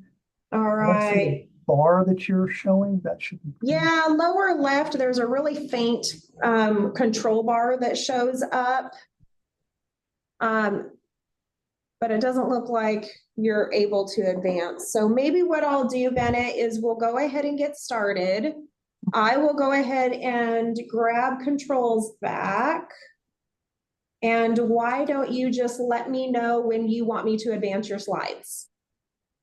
Okay, I'll do that. I'll just say advance. Okay, so I'm ready. Sounds perfect. Okay. Yes, Okay. The floor is yours. Go right ahead. Great. So I'm Bennett Knox. I'm Parks Director for Whatcom County. Our project that I'm introducing today is Carrasco additions to South Fork Park Advance. Project is located in Whatcom County, which is in northwest of Washington. Advance. And I'm zooming in on the map. So what you're seeing here in the southeast corner of the map is the Carrasco addition. So the location in relation to the Acme Valley and South Fork Park. The project is approximately 5 miles southeast of unincorporated Acme, Washington. It's located near State Route 9 and South Fork of the Nooksack River. It's a 45-minute drive east of the city of Bellingham if you navigate around Stewart Mountain, which lies between Lake Whatcom and Acme. Roughly equidistant between the cities of Sedro-Woolley and Sumas. So South Fork Park, which is shaded green, to which Carrasco will be added, is a regional park under development with a service radius area of 25 miles. I should mention the northern and southern areas of South Fork Park are currently disconnected. So the primary recreation purpose is to create a recreational trail opportunities for hiking and equestrian users. Primary acquisition goals are to provide convenient public pedestrian access to Nesset Farm via Nesset Farm Trail. I'll elaborate on this in a few. Acquire property necessary to subsequently develop a trailhead location that will serve existing and planned trail networks, and to facilitate trail connectivity between the disconnected northern and southern areas of South Fork Park. Secondary acquisition goal is to contribute to recreation-related economic development in the Acme Valley. Advance. So zooming in, so the Carrasco property is 40-acre parcel, 29.5 of which is under a conservation easement held by the Whatcom Land Trust. Current parcel use, there is none, as it is not currently open pending further development. Whatcom County purchased the property in December of 2023. Advance.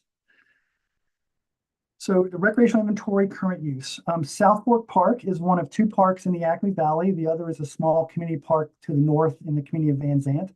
Amenities in South Fork Park, particularly in the developed section, which is in the north, restroom facility, separate day use parking areas for cars and for equestrian users. Had a prior 63,000 approximately visitors in 2023. Within this park, there's also a 1.5-mile meadow perimeter trail that's adjacent to the equestrian trailhead. Nearby to this park, there is a 1-mile hiking equestrian trail within the Edfro Creek Preserve, which is south of the South Fork Park complex. And then there are DNR and private forest roads that are available in the area as well. Advance. In addition, to terms of the recreation inventory, in the southern part of the South Fork Park complex is Nesset Farm. It's a historic farmstead that's underutilized as a community asset because it hasn't had public access since its purchase in 1998. Need to mention that there is a DNR easement that would connect to Nesset Farm to the northern part of South Fork Park.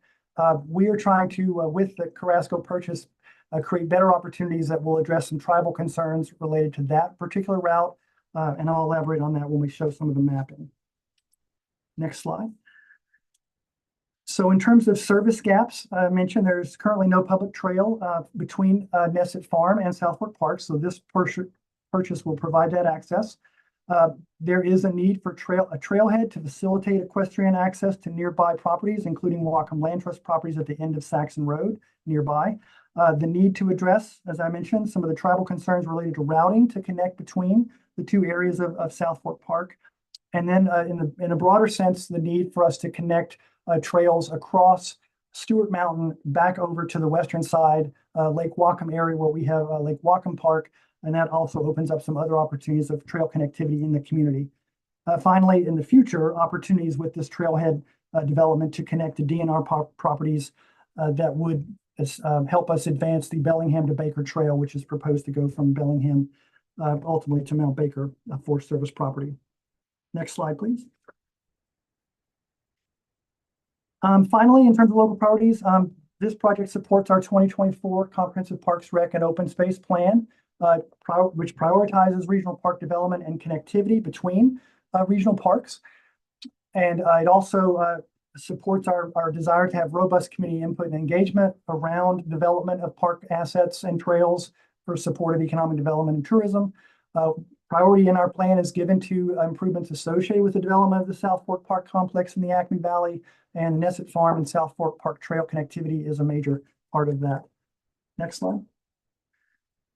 So project scope, this is fee simple acquisition of this 40-acre parcel. You can see on the concept plan that we do have, this would be a trailhead facility, hiking and equestrian trailhead facilities with a restroom facility. We do propose to keep one of the facilities, which is a covered equestrian arena, to incorporate that into the activities within the trailhead. And just to describe the property a little bit, it does have a good quality forest habitat.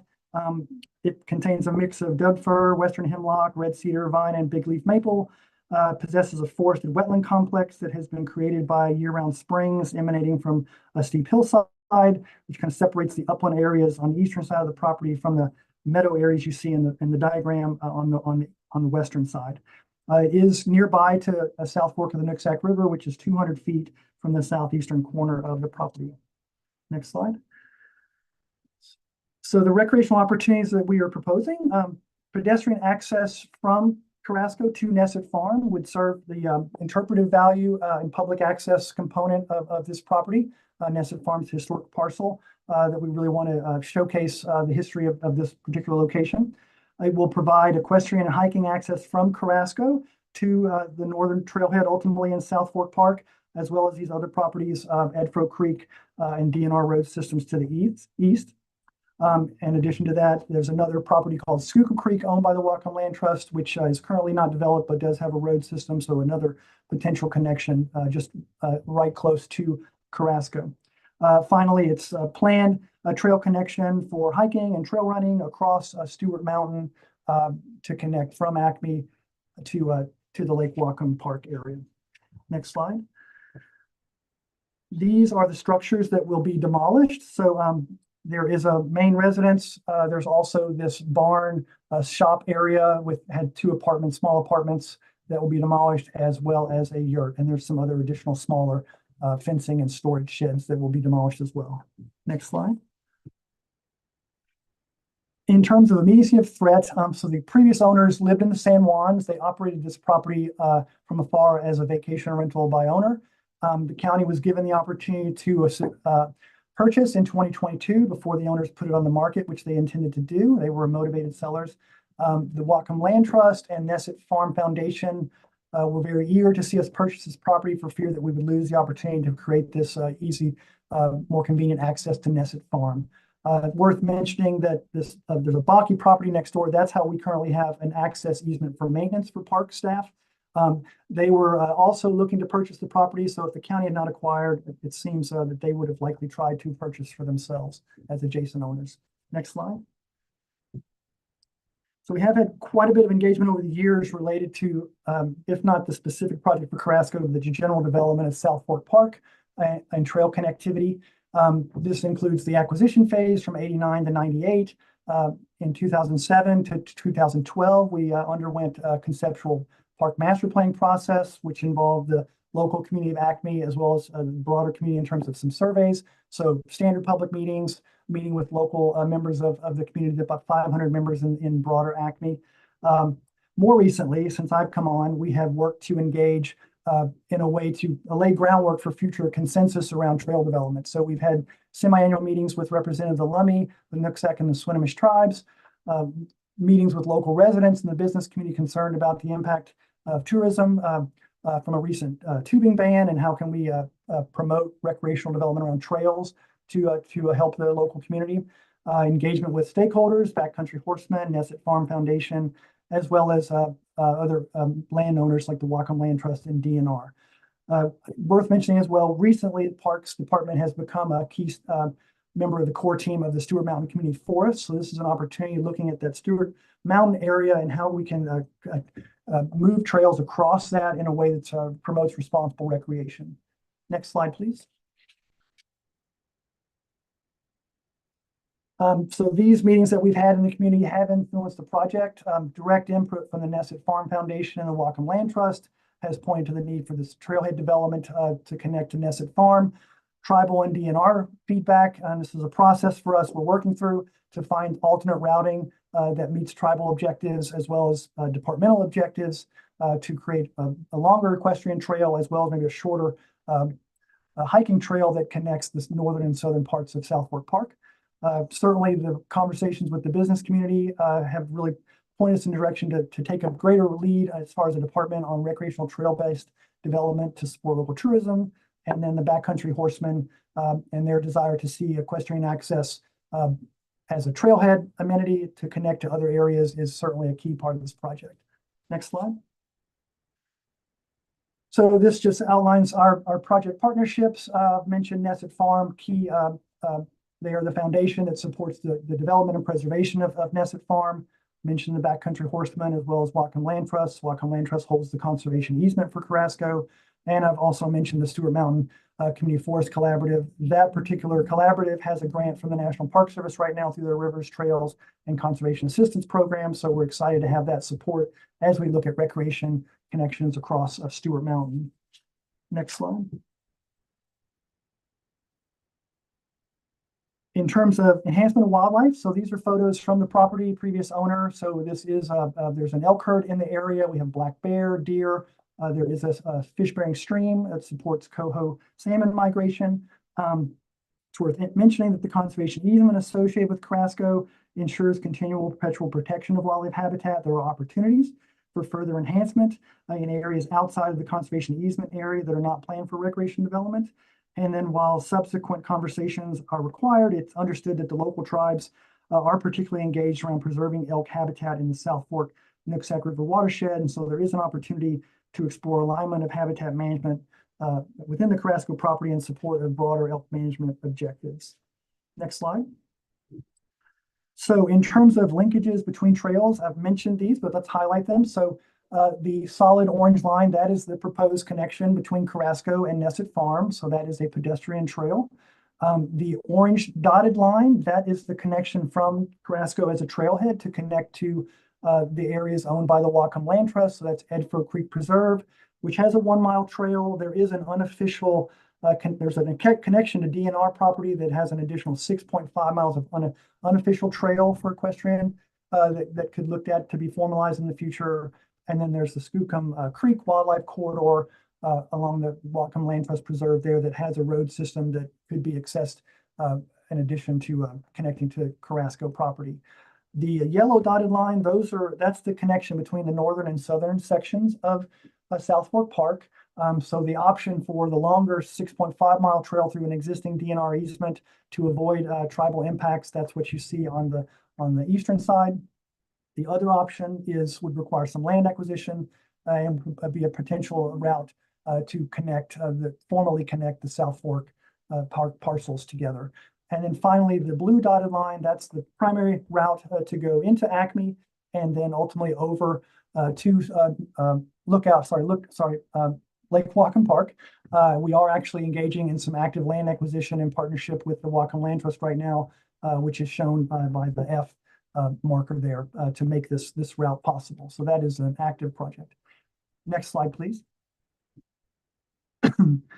So I've sort of referenced these, but the linkages between communities. So we're most certainly trying to connect South Fork Park into Acme across Stewart Mountain to connect to our existing trail system in Lake Whatcom Park. So that's shown, the existing trail is Chanterelle and Lake Whatcom Park, shown by the blue solid line. From there is the potential to connect formally to Bellingham. The Bellingham to Baker Trail route would be completed to connect up to existing trail systems in the city of Bellingham. So that is kind of the vision for this project, is to support creation of the Bellingham to Baker Trail. And then I've previously mentioned the purple shaded properties, which are Whatcom Land Trust properties. So again, those are the community linkages that we're trying to achieve here. Next slide. Plenty of opportunities for water access views, if not water access. So within the Carrasco property itself, the three photos on the bottom, the trail will pass near a fish-bearing stream. So within view of that, there are opportunities as the path goes to Nesset Farm. We'll go above and along the Nooksack River. So there will be year-round views of the river from that location. And as we think about the connectivity across Stewart Mountain, certainly you're going to go into the community of Acme and cross over the Nooksack River. And then as you go west of Stewart Mountain, you'll have views of Lake Whatcom. Next slide.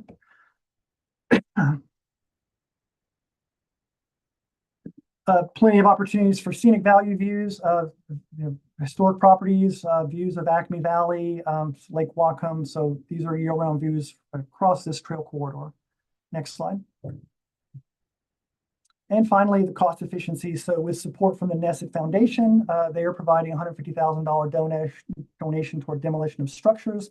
And they are also committed to constructing the 1 mile trail from Nesset Farm to Carrasco.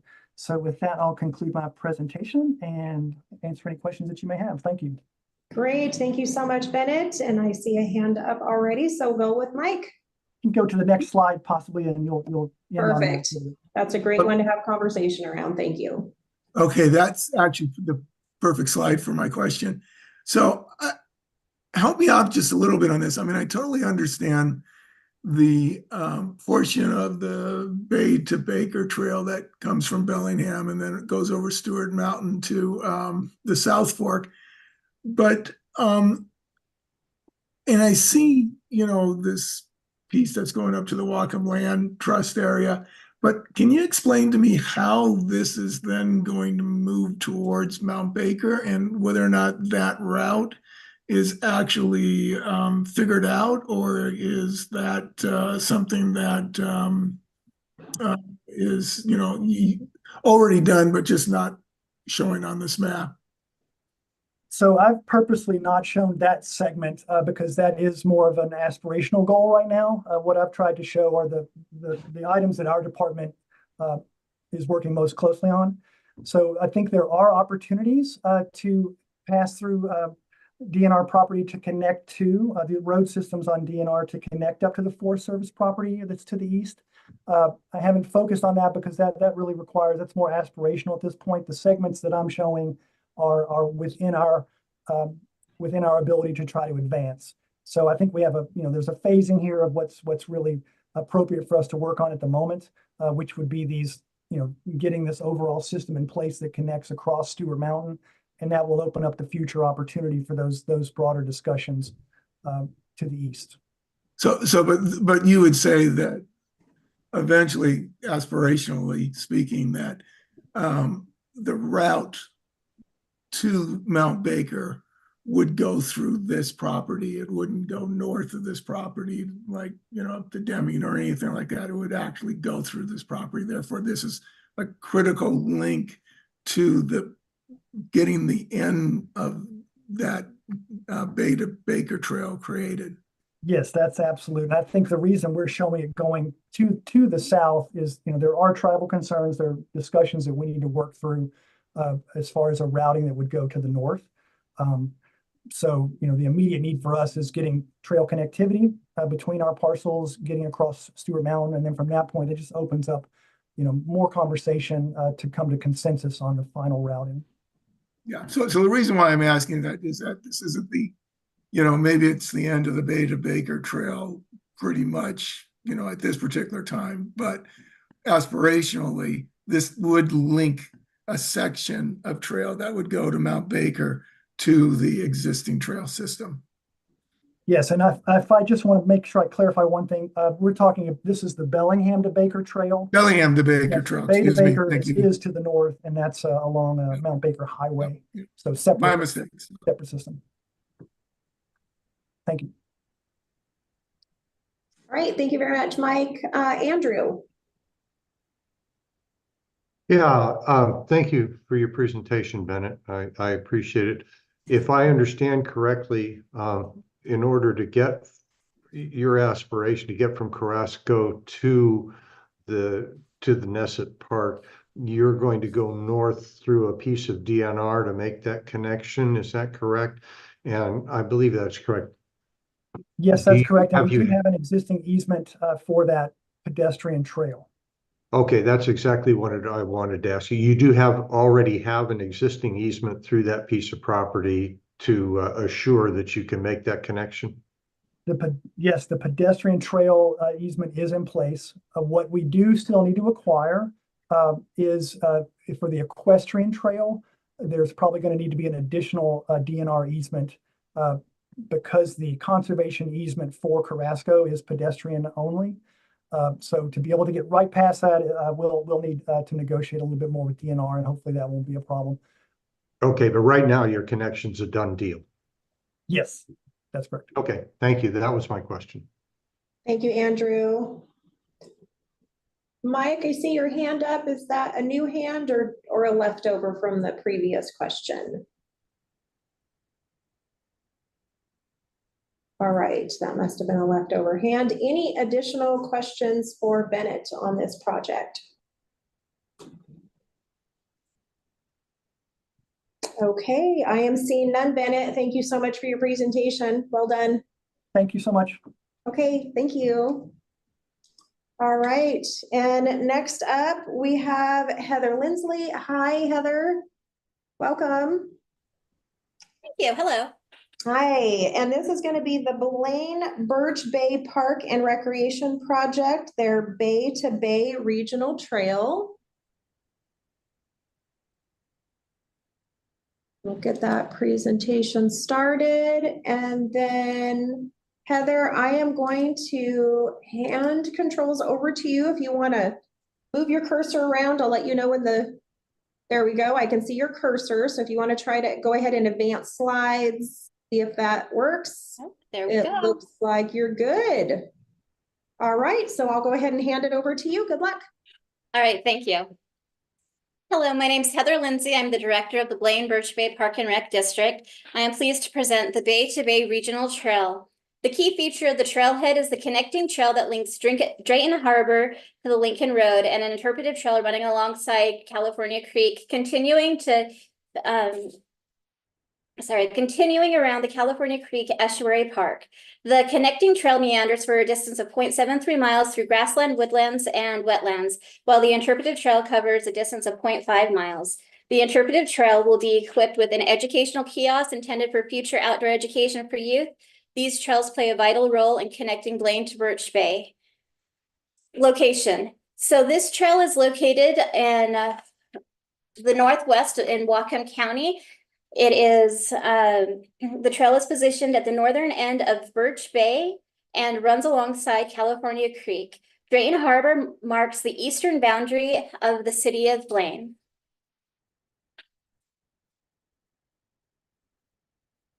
Needs and locations. Blaine and Birch Bay residents demonstrate a strong affinity for walking and cycling, yet several trails lack the safety provisions for these activities. Moreover, the influx of summer tourists who often rent bicycles and explore the trails further underscore the need for enhanced safety measures.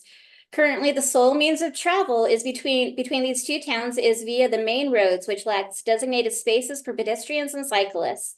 As seen in the picture, Drayton Harbor Road presents a particularly hazardous environment for cyclists, as evidenced by the absence of a dedicated biking lane. The grassy area serves as the only pedestrian walkway, which is flanked by a ditch full of blackberry vines, further demonstrating the safety concerns. Also, with the completion of the California Creek Park, featuring amenities such as a restroom and parking lot, we anticipate a substantial increase in the usage of this area.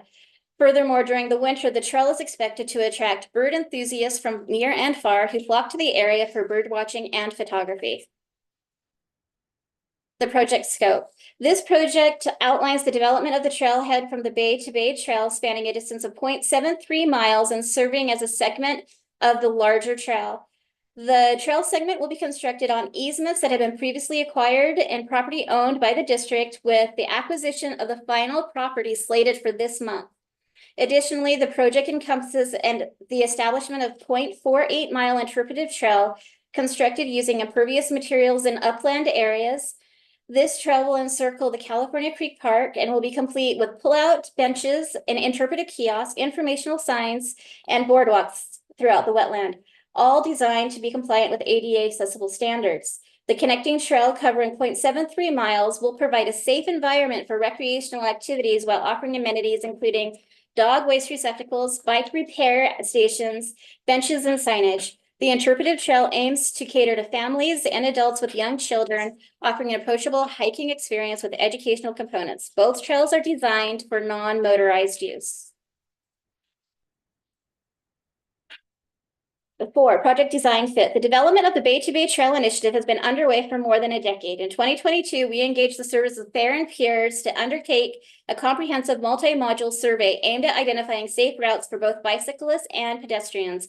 The report delineated prime trail locations and alternative route options. The creation of the California Creek Park has established this area as a safe alternative route that bypasses through primary thoroughfares. An overarching challenge that we have had with this project is a substantial cost associated with connecting trails through the wetlands. The expense of boardwalk construction is estimated at over $350 per foot, posing a significant obstacle to this aspect of trail development. However, with the sale of property by Whatcom Land Trust to the district, this has removed the constraints for the easement and has enabled us to chart a route that circumvents wetland construction. Furthermore, the design of an information kiosk is set to educate about the environmental facets and water systems of the local area and its history. Last year, during a meeting concerning cultural resources at the park, a Lummi tribe representative expressed willingness to collaborate on the creation of the interpretive signage. 5, project design budget. The total cost for these trails is $536,200. The district will be providing the majority of the match, along with the newly founded Friends of BBB PRD2 nonprofit group. The interpretive trail will cost less than what we expected due to the fact that wetland delineation and mitigation report has been completed on the property this year. Plus, a cultural resource plan will be completed for the construction of the park. The hope is that this work can offset the cost of the expense for the trail through this property. The most expensive cost is for the boardwalk, as 0.13 miles of the trail will go through wetlands. We have received the quote that stated the cost is $350 per foot, which would equal $228,200. The rest of the trail development will cost $172,350. The other items we have conducted cost comparisons, but due to the salty air of the sea, we have to purchase materials that can hold up to these conditions, so the prices are higher. But we know that once installed and with proper maintenance, materials should last long. This segment of the Bay to Bay Trail is one of the least expensive to create, but it is estimated to be one of the most popular sections of the trails. 6, project engagement. Utilizing various methods, we have engaged the businesses through chamber and community meetings. Businesses have consistently emphasized the significance of safe trails as indicated by their customers throughout the years. Additionally, consultations with chambers in both towns have revealed a consistent demand for maps of safe biking and walking trails, a resource currently unavailable in our area. In 2014 and 2022, we conducted a survey and hosted community events, garnering participation from over 500 members. The survey results unequivocally identified safe biking and pedestrian trails as the 4 most requested amenity for recreation. 68% of the participants in the survey requested safe pedestrian and biking trails. 7, project engagement with the community. The community is full of walkers, bikers, birders, and fishermen. The survey told us what they wanted, but trying to move forward with this trail has been a challenge. We have been slowly purchasing easements and land as they become available, and we have finally been able to complete the land purchase acquisition needed at the end of this month so that we can construct the Bay to Bay trailhead. Increasing safety for bikers and pedestrians in our areas has become a priority for the county. Last year, the Whatcom County Bike Ped Advisory Board voted in favor for including our Fair and Peers report in their plan. This vote allows collaboration among multiple agencies, which will help make the community's dream a reality. 8, project engagement. The state has fully committed to funds to facilitate the purchase of property for the connecting trail, marking an unexpected development for this year. This action has empowered us to procure the necessary property to bring this trail to fruition.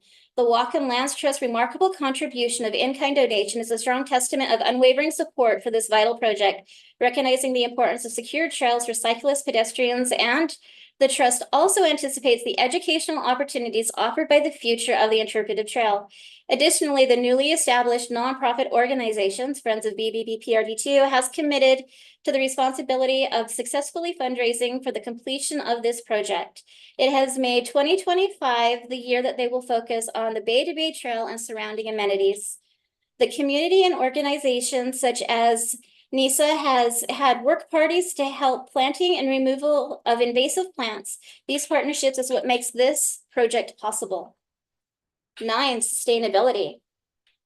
The district has purchased parcels to create this trail. When we first purchased the parcels, the land was overgrown with areas of invasive blackberries. Work has been done on the land by work parties and organizations. We have removed a significant amount of blackberry and ivy.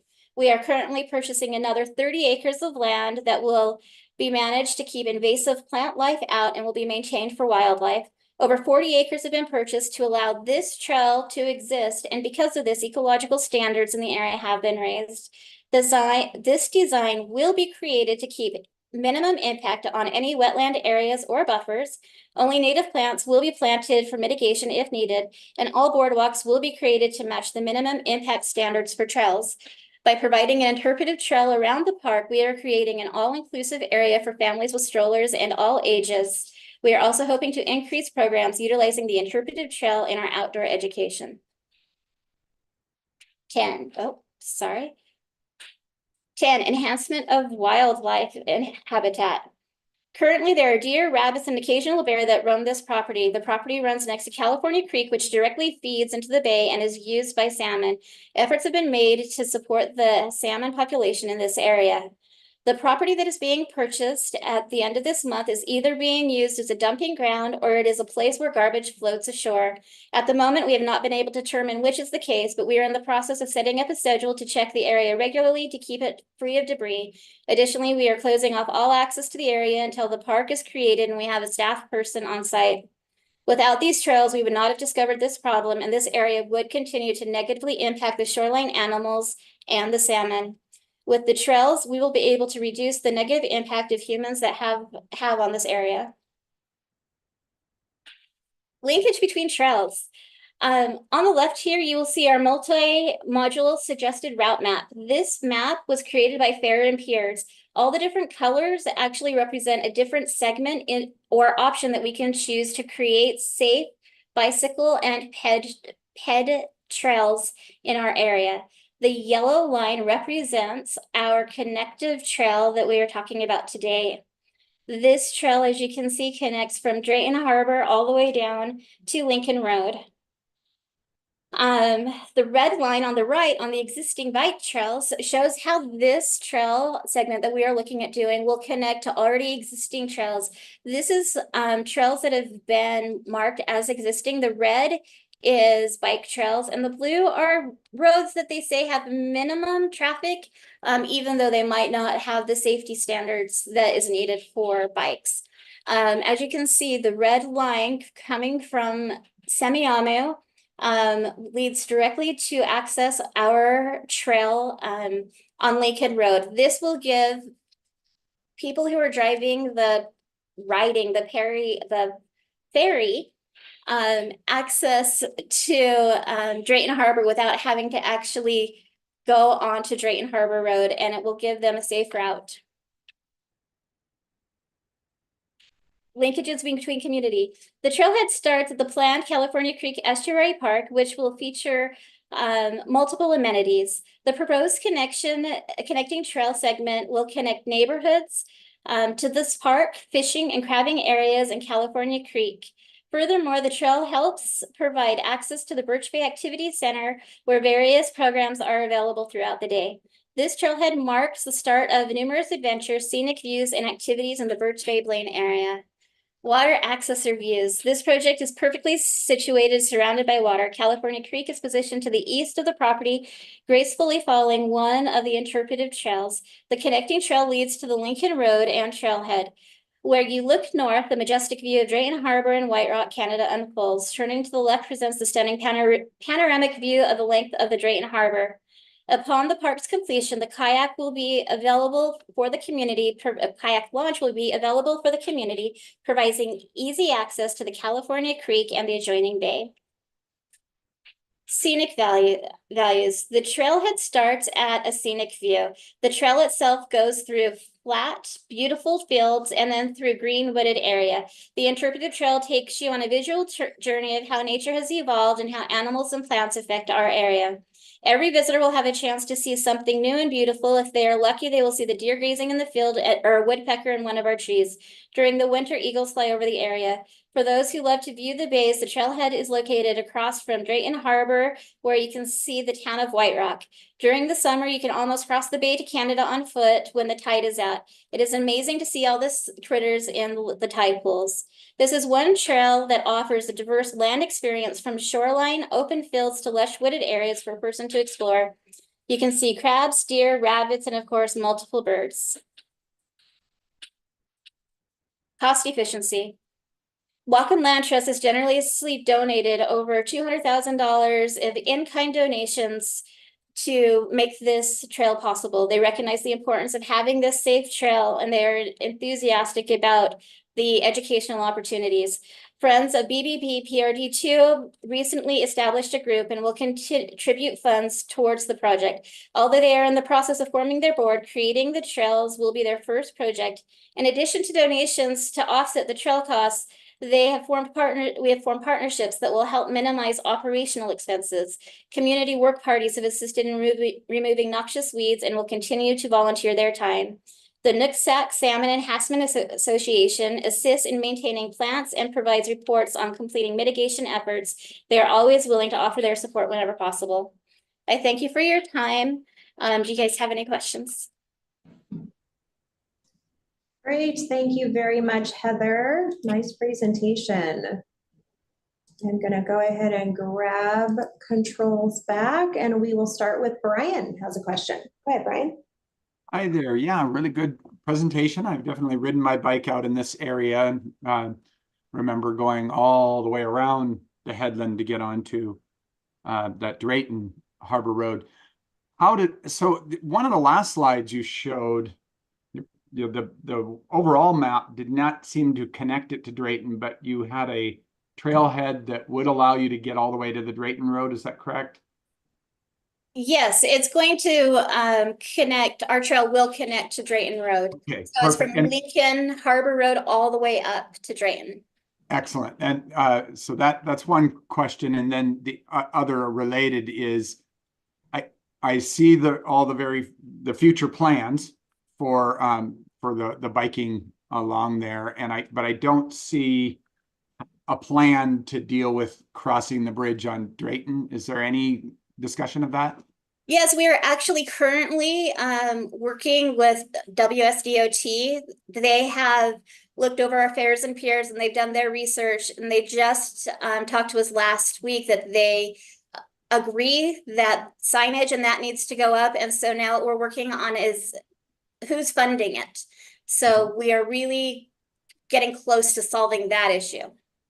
Great. Thank you. Yep. All right. Thank you very much, Brian. Go ahead, Betsy. Hi there. Thanks so much for your presentation. I've got a couple questions. Okay. One is that I wanted to confirm the use types you're looking at on the trail. It looks like it, at least in your metrics, that it's both pedestrian and bicycle. Is that correct? That is correct. Do you have a feel for kind of what your projected use levels might be on that? Oh, you know what? I really don't have a feel for that. I'm so sorry. No, it's okay. The reason I'm asking is I'm a little bit concerned about the projected trail width. It looks like you're looking at a 5-foot trail. Is that correct? That is correct. But it has buffers on each side. And I do know after I had a meeting a week ago that they do need to be wider. I just was going to recommend that if, assuming that your site constraints allow, if you're especially if you're having bicycle and pedestrian use on that trail, you're going to be wanting something a little bit wider, I suspect. And my other question relates to the cost estimates and how y'all arrived at those. I know you mentioned that the wetland delineation helped offset some of the costs. I'm just thinking that they look a little bit low. And I'm wondering if you've had a chance to kind of dig into those a little bit more deeply. I have looked into them a little bit, and I've had some people advise me, but truthfully, I haven't been able to get strong numbers yet going forward. Funding is the problem, getting somebody signed on to really give us quotes in that. So kind of a chicken and egg scenario there. Exactly. Okay. Thanks for your for the additional information. I appreciate it. Thank you very much, Betsy. Go ahead, Andrew. Yeah, hi, Heather. Thank you for your presentation.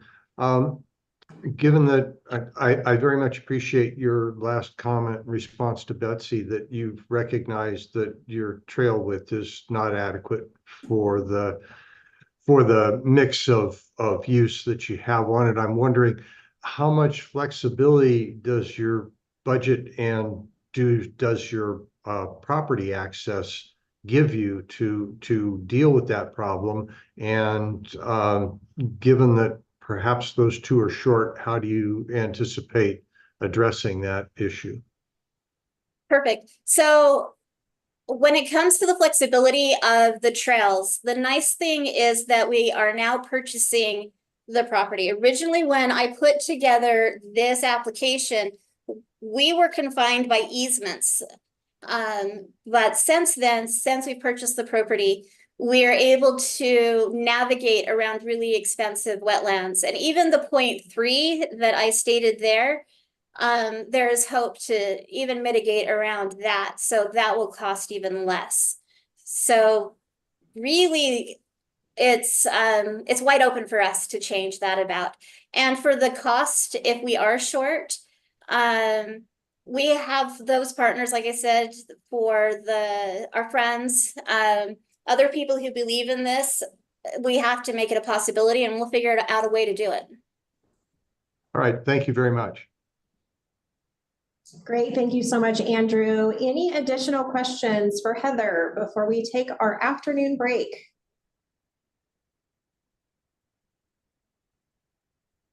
Any questions? I see none, Heather. So Okay. thank you so much. Good presentation. Thank you. Thank you. All right, and we are now at our afternoon break. Our next project, we will come back at 2:10. So we are running a little bit early, so about a 20-minute break with Rockland Culp, Town of Winthrop with the K. Wagner River Walk Trail.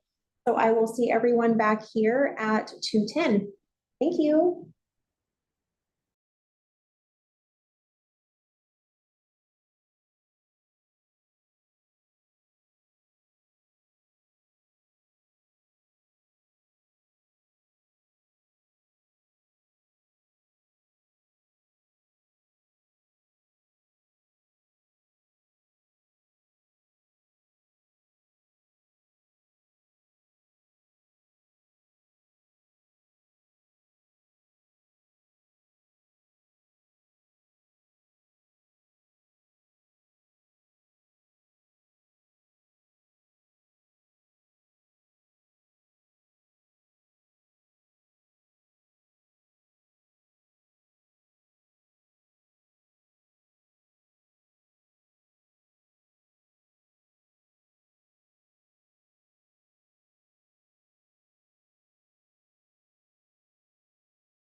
Hello, Rockland.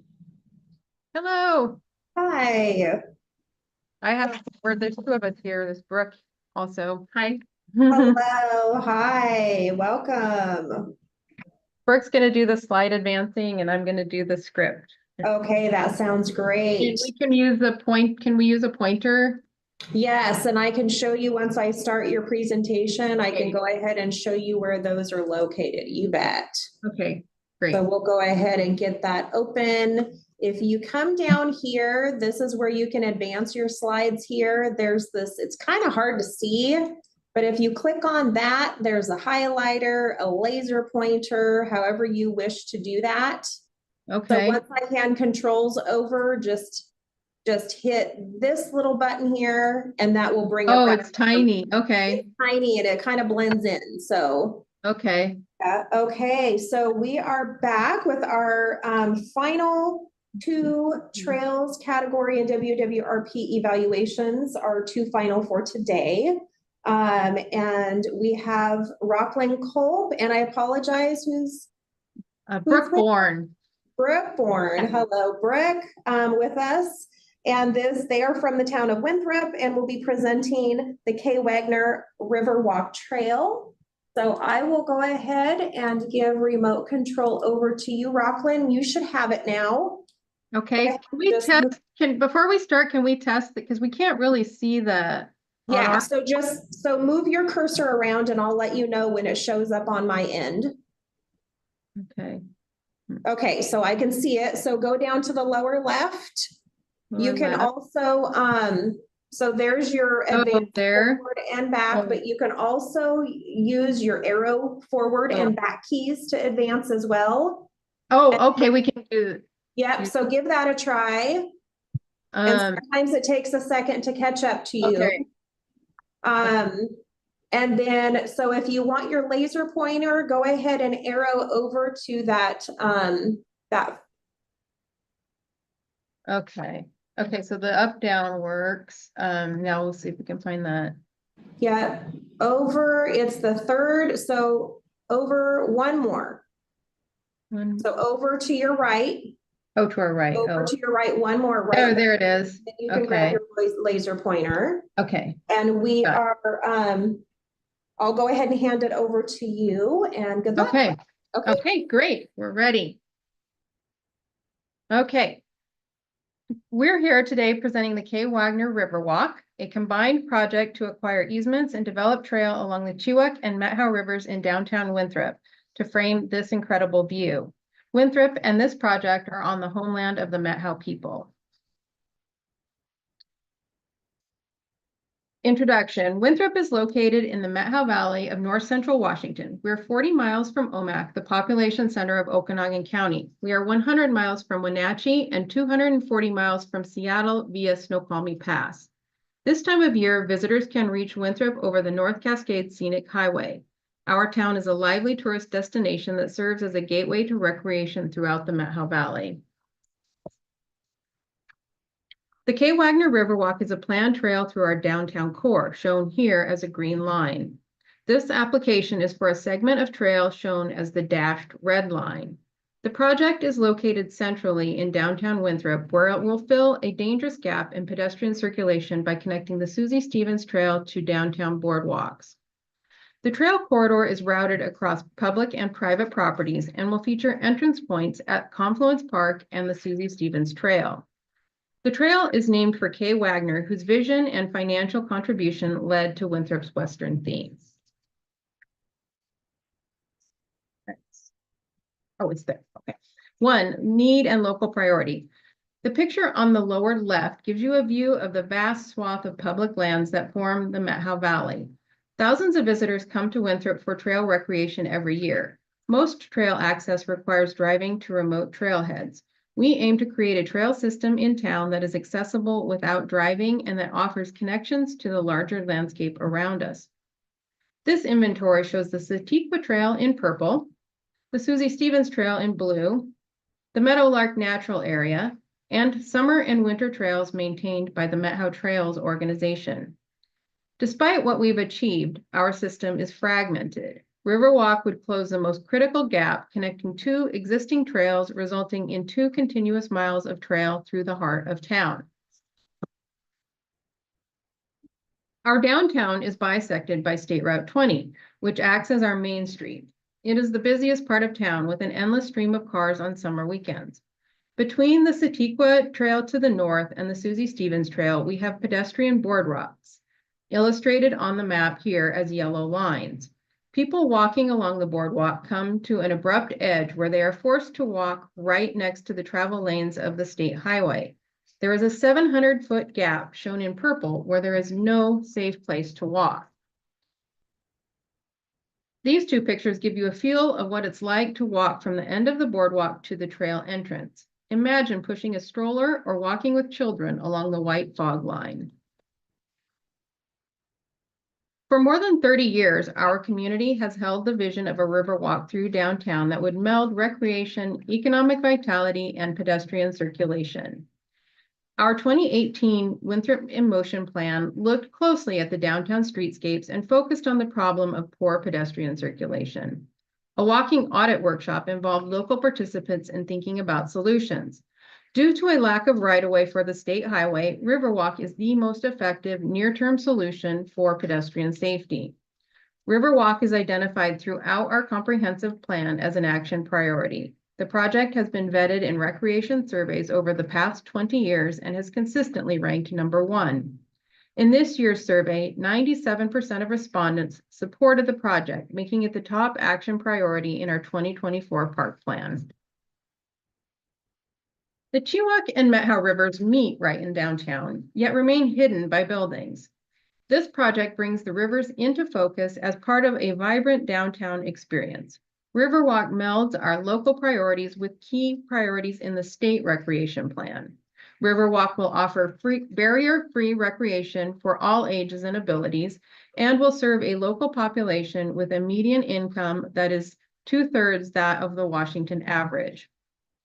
It provides some of the most desirable recreation opportunities, including walking, observing nature, and sightseeing. Riverwalk will enhance community health and safety. Number 2, project scope.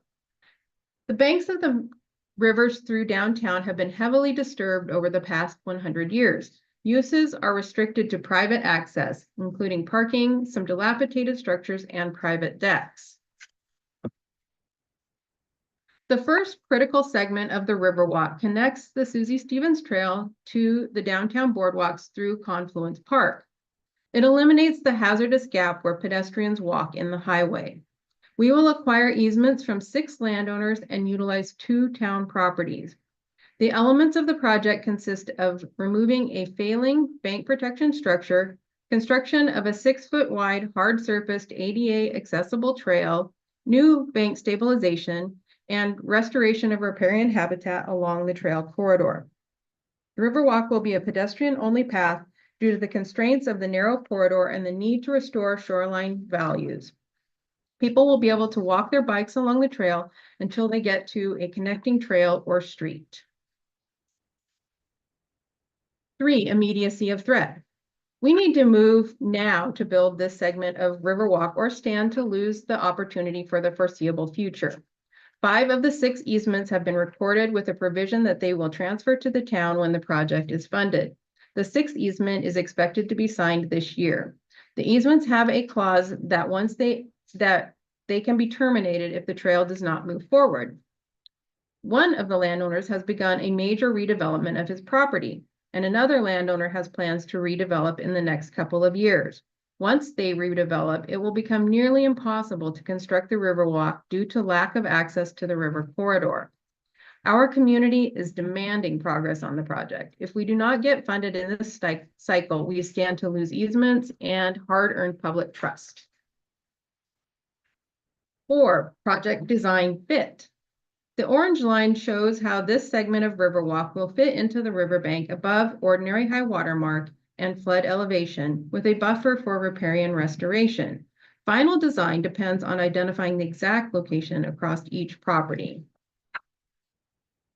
The trail will be 6 foot wide with running slopes kept under 5%. Design will include pullouts, railings, or fencing as needed, and signage. Existing conditions dictate that the project fit into a complex riverbank environment. Due to uneven topography and the objective for providing quality habitat restoration, we intend to pursue a design that elevates the trail on piles. This concept is illustrated in the sketch on the right and a real-world example shown in the photos. This graphic shows where our engineers sketch of our design concept at the site where existing bank protection and an old shed are falling towards the river. These failing structures will be removed and new bank stabilization installed. The drawing on the lower left illustrates one of 3 possible design options for stabilizing the bank. The final design will be determined with agency consultation. We have performed geotechnical, hydraulic, and biological assessments at nearby sites for other projects. The findings of those studies inform our design concept. We are currently pursuing site-specific technical analysis to determine precise design parameters.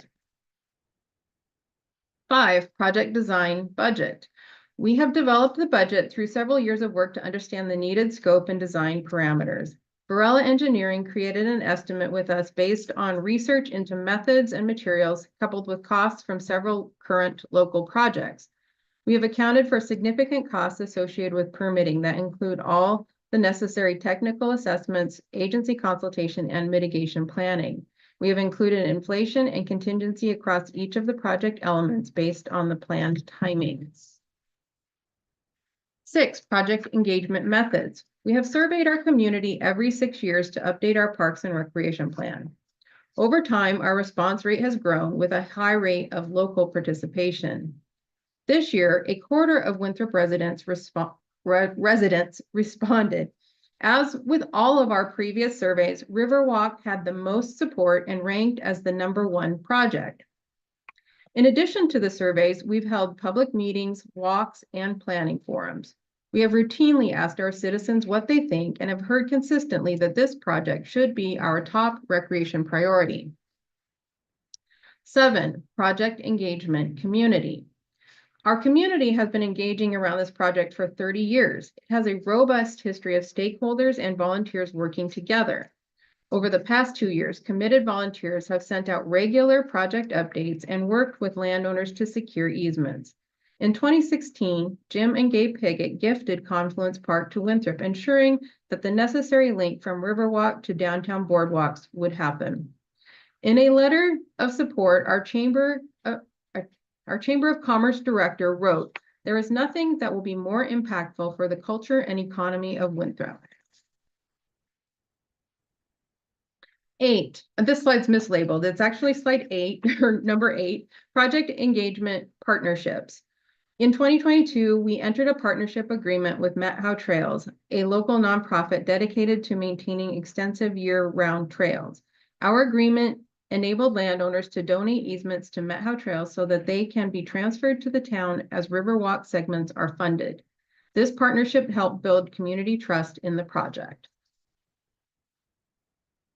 9, sustainability. As these pictures illustrate, the shoreline in downtown Winthrop has been heavily used, resulting in degraded riparian habitat. Structures and parking have been pushed right up to the edge of the bank with incursions into the shoreline setbacks. Although you may note vegetation here, much of it consists of invasive species. The rivers are home to 3 endangered fish species, so we are using Riverwalk as an opportunity to create a buffer between high-intensity commerce and the river. This project will include restoration of the bank with suitable native vegetation.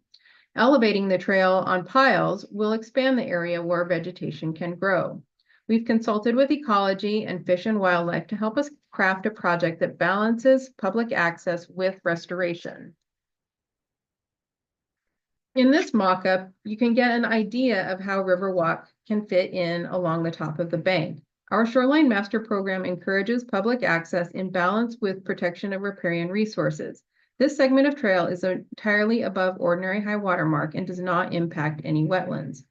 During construction, we will utilize small equipment and methods that minimize disturbance.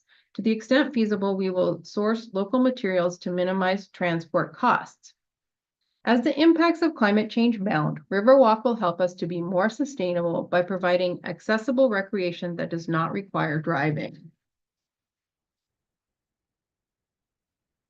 10, wildlife habitat. We are working with local organizations to develop riparian restoration plans that ensure quality habitat consisting of an appropriate mix of native plants.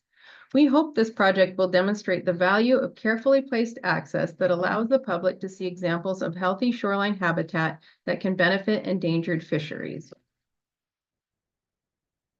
11, linkages between trails. Riverwalk will connect 3 trails in town with seamless access to the Met How Trails network that takes off from the town trailhead. Specifically, this project creates a direct connection from the Susie Stevens Trail to the boardwalk. Future Riverwalk segments will completely link the Susie Stevens and Setequa trails. Until that final link is in place, walkers can depart the Riverwalk and follow the boardwalk north to Setequa.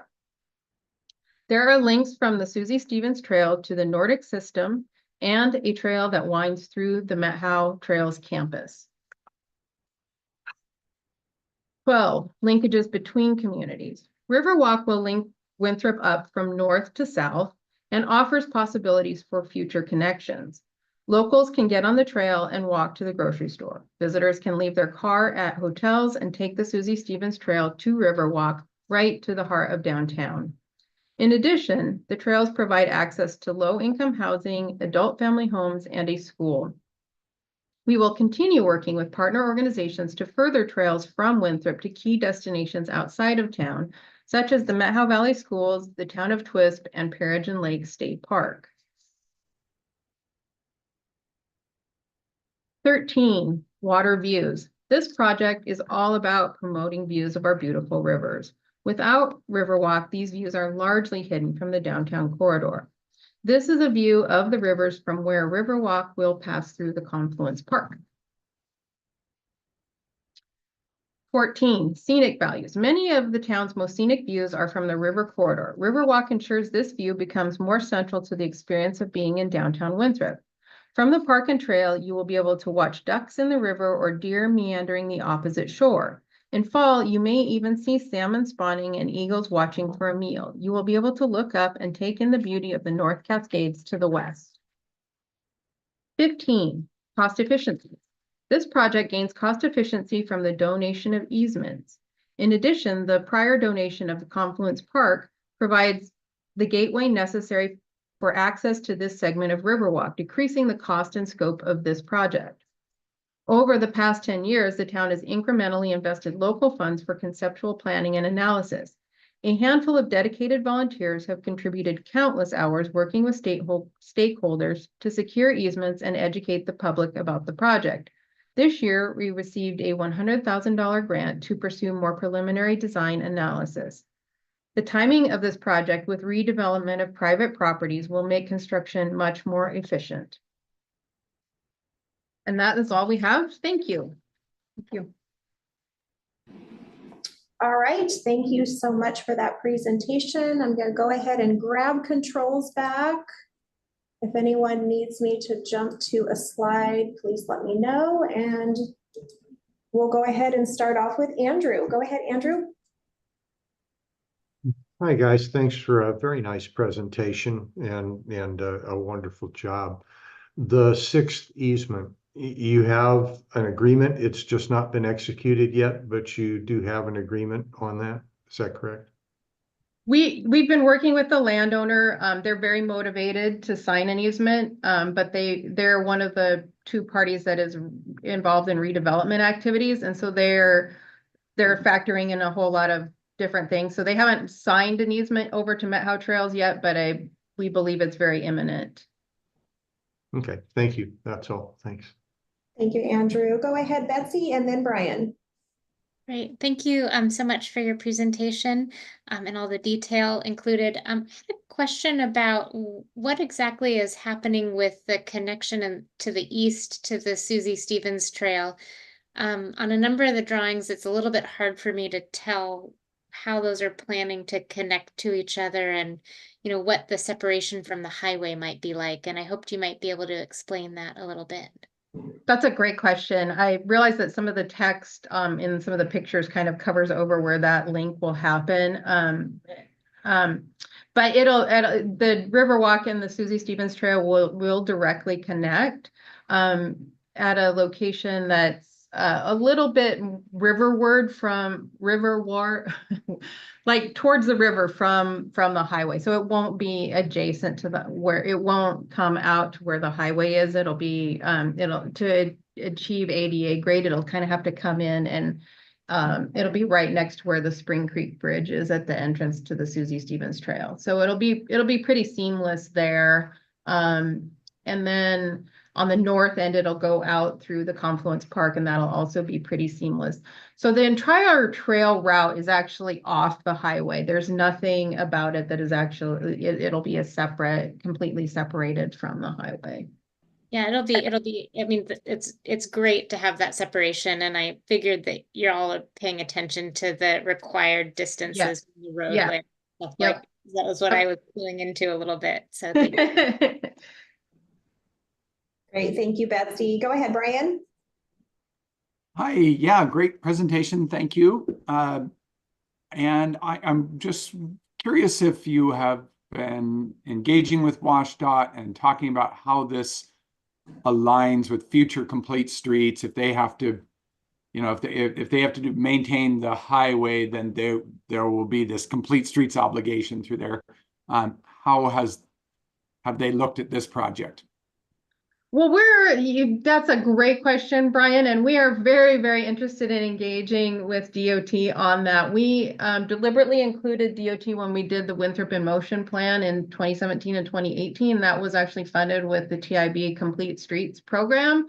And so we're very interested in that conversation. I feel like, you know, just to be a little honest, at the regional level, we've felt like we've had a hard time gaining traction, but we have invited, and we had a meeting with some of our regional folks a couple months ago. So we're really trying to foster that conversation. What we're hearing is that they're not interested in an off-highway facility. And so we're trying to be creative, and we're trying to solve problems, and we're trying to, you know, with this, we're specifically trying to meet the recreation and economic vitality needs. But we're aware that kind of it all melts together. And we're just trying to be creative and, you know, keep moving forward and solving problems. Sure. Yeah. And I do think, yeah, like that recreation piece is a big part of this, and there's no guarantee for how soon something would happen. But yeah, if you were working with them in 2018, Complete Streets didn't go into effect till 2022. So now it's on the radars, and of everybody, it might be worth talking to them again. And I think you're right. I think the determination has been nothing off corridor will be able to stand in for Complete Streets, at least at this time, so that we wouldn't be able to say that pathway takes care of the need to put sidewalk. There may be a need to put sidewalk and bike lanes or something on the highway there. Yeah, okay. It's really, I don't want to dwell on that too much, but just so you know, it's a very constrained, where this project goes, it's very constrained. The right of way is actually prescriptive. So it's, so we're working in a super constrained, very challenging environment. So that's kind of why we've pivoted towards Riverwalk as kind of our, like we said, our near-term best case solution. Yeah, it'll be an interesting test case, actually, of how does Complete Streets work in a constrained corridor, and could be just to slow everybody down and share, but we'll see. Yeah, thank you. Thank you very much, Brian. Any additional questions for this project? Any clarification needed? Okay. I would just like to introduce Brooke Bourne, who has poured hours and hours of her personal time as a volunteer into this project, and she carries the passion for us. So just want to give her a nod. Great. Thank you so much, Brooke. Great to meet you. Thank you both so much for the presentation. I see no additional hands. All right, thank you both so much. Thank you. Okay, and now we are going to move on to our last presentation of today, and this is the City of Stevenson's West Waterfront Trail Phase 1. And I see that we have Beth Shoemaker on the line. A little bit deeper voice probably than And Shoemaker. oh yes. All right, am I starting? Okay, so Ben, I apologize. This is what I get for wearing my glasses when I should have reading glasses on. All right, so Ben, you should have control of the presentation. So go ahead and move your cursor around and I'll let you know when it shows up on my end. You might have to click or double click sometime. There we go. I can see it now. Okay. So if you want to go ahead and try advancing slides, we'll make sure that that is working for you. All right. And it is. Great. Okay, it's all yours. Good luck. All right. Last, hopefully not least, thank you all for your time today. Want to introduce you to the West Waterfront Trail. This is phase 1 for us. It's an acquisition project. My name is Ben Schumer. I'm the development director for the city of Stevenson.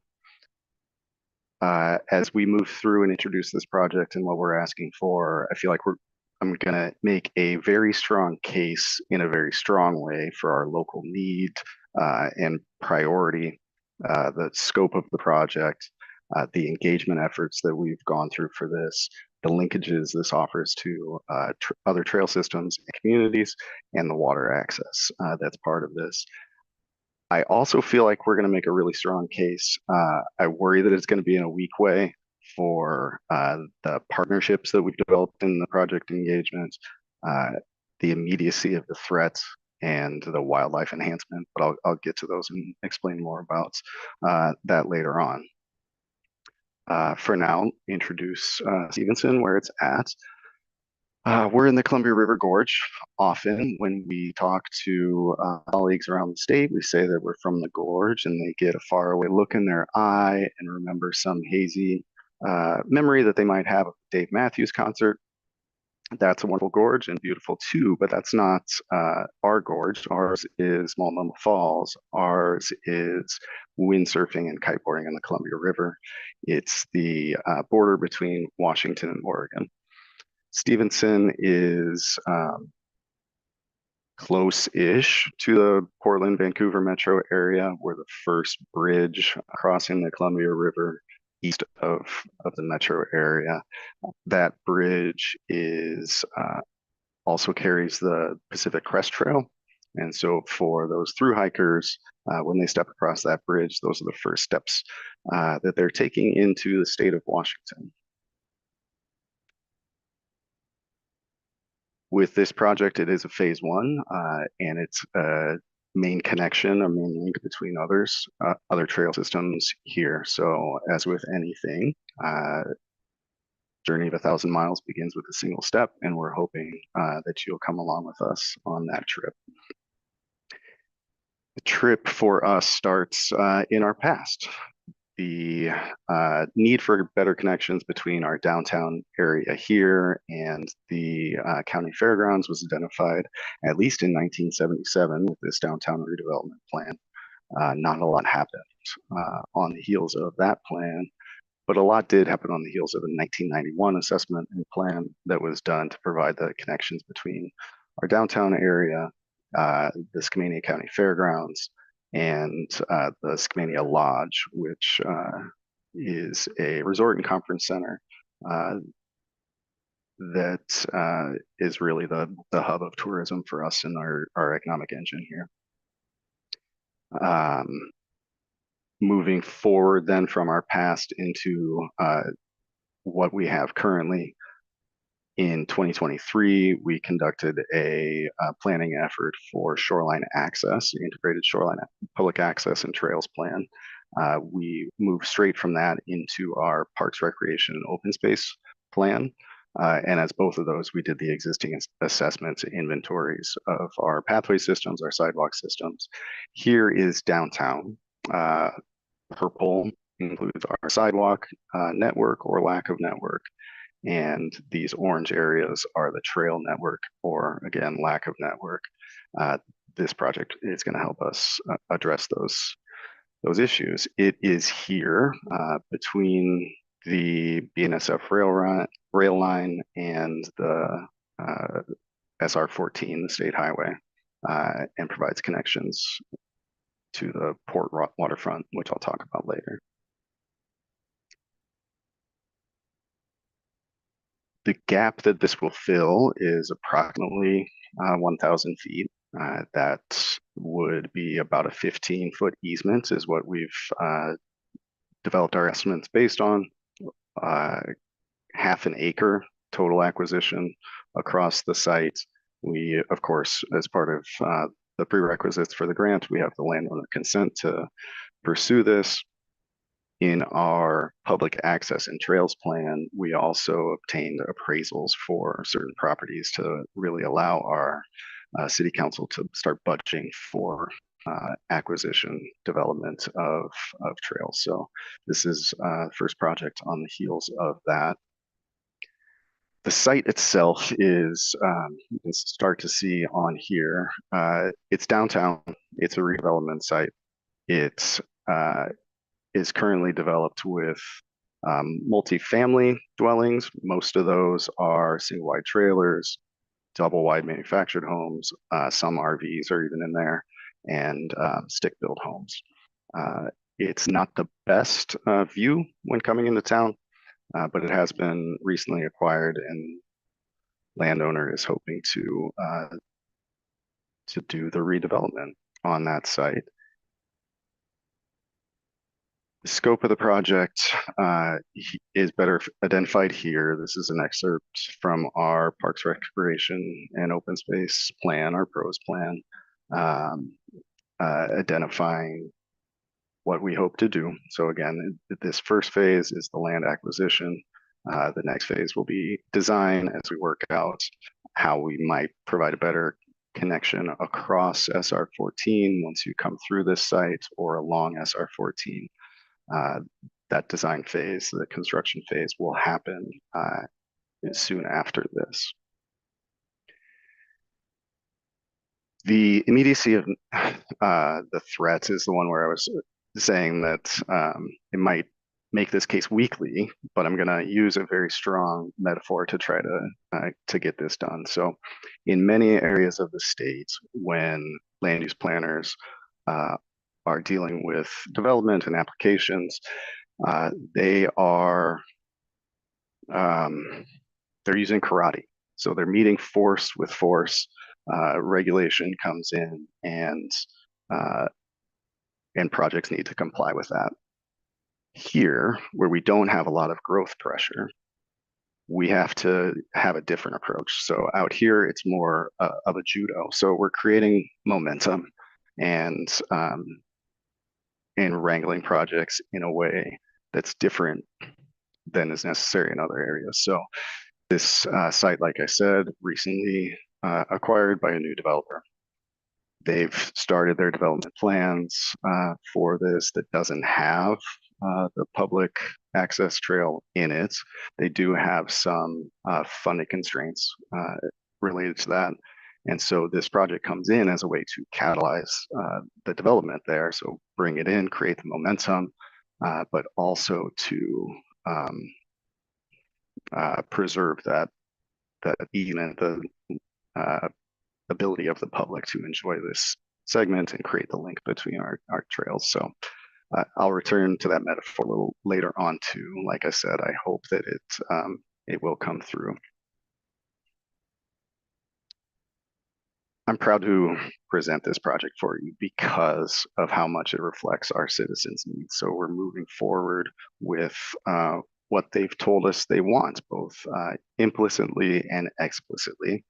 Implicitly in our public access and trails plan for the waterfront, we did a series of workshops. The first one was exploring the values that the community holds, where they enjoy about town, where they think could be improved. This area or this project was identified through that effort. Closing out that project, or that planning process or starting it, starting into the project priorities, we had another workshop where we gave people monopoly money and allowed them to put their money where their mouth is, so they could invest in the different projects that they thought were worthwhile. This was one of the projects that came out as a priority there. For our pros plan, we had a questionnaire. That questionnaire was again able to explore the values that our citizens have, where they currently use, the recreational areas that they currently use, and then again look at the projects that were identified in the public access and trails plans to prioritize those. What they value is views of nature, wildlife, spending time outdoors on trails.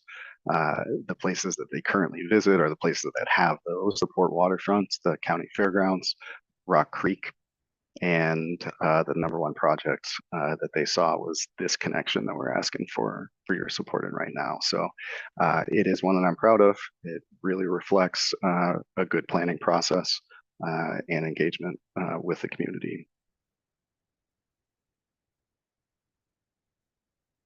Criteria 7, the community engagement did lead to modifications from the proposal. So this you would have to look at very closely to see the specific differences, but an early concept, somebody said, well, what if we did a tunnel underneath the railroad tracks to provide the connections to the port in this side? And so that was reflected in some of the community dialogue, and they smartly said, that's probably too much money. We can just go to the existing crossing here at Russell and connect back up there. So the plan reflects that change, and we're happy that it does.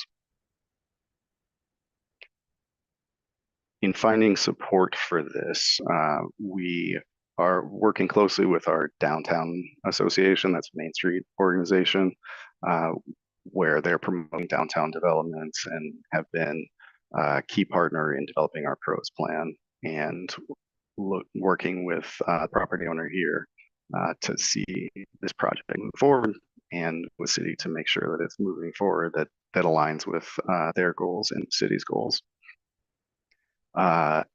Showed a potential bridge on a previous slide about the crossing of SR 14. Here's another potential version of a crossing at SR 14 that would be a roundabout. I think that a tunnel at this location is something that would also be considered. We know that WashDOT is our partner in that, and that their design manuals and preferences are going to dictate a lot about what happens next. But for this phase 1, we're not, that design is not a critical path for this phase 1. The map on this reflects the Gorge Town Trails program of the Friends of the Gorge. They're an advocacy group that focuses on preserving the scenic qualities of the Columbia River Gorge and allowing people to enjoy them. So they will be one of our partners moving forward to bring people along this trail, along our existing facilities, and to enjoy our town. Hopefully in a funding sense. We haven't been able to secure commitment to funding, but we've been good partners with them every step of the way for that project so far. This again is the judo. So this is related to both that partnership with the existing landowner, potential developer, and it moves into our habitat enhancement criteria. So this site, if nothing happens, will continue to be that sort of derelict area. If something does happen, then it is subject to our shoreline master program, our critical areas protections. Those protections do require enhancement of the wildlife habitat areas. They require development of the public access facilities before we give them occupancy of their building permit. So by initiating this project, this acquisition project, it's going to allow that developer to move forward with their development. Moving forward with their development is going to lead to the habitat enhancements. It's going to lead to the public access that we're envisioning here.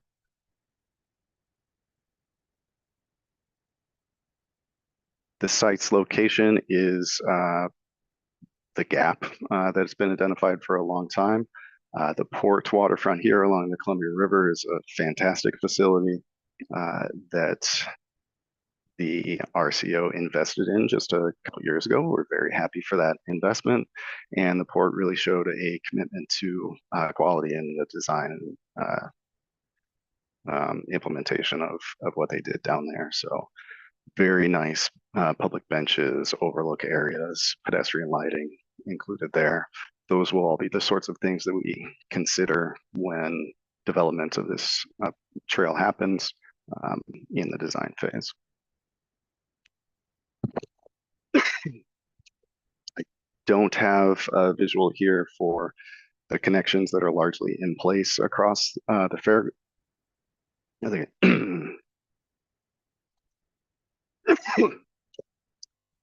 The county fairgrounds,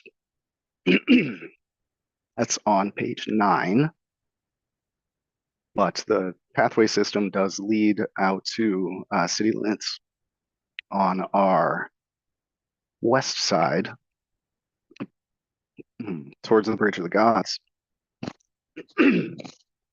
where we have developed a partnership with the Port of Cascade Locks. That's the owner operator of the bridge there, envisioning adding a pedestrian bicycle facility to that structure. They are continuing to pursue that. Their pursuit started with a joint that we obtained to analyze the feasibility of that, construct the pathway that you see on the screen, and initiate our wayfinding signage program, which again builds in that quality that we hope to show through our public work in Stevenson. We're starting to come full circle to where I began with the gorge as a region. So Stevenson here is central to the map. Bridge of the Gods connects to Cascade Locks. Ben, I did want to just quickly mention we are at time, so if you have just a few more slides. I do, yeah. Can wrap up. So connections with our region, amazing connections to the work that ODOT is doing on the Oregon side, providing continuous pathway system that will lead directly downtown once this pathway is done. There is, of course, water access built into the project through an existing former tugboat dock.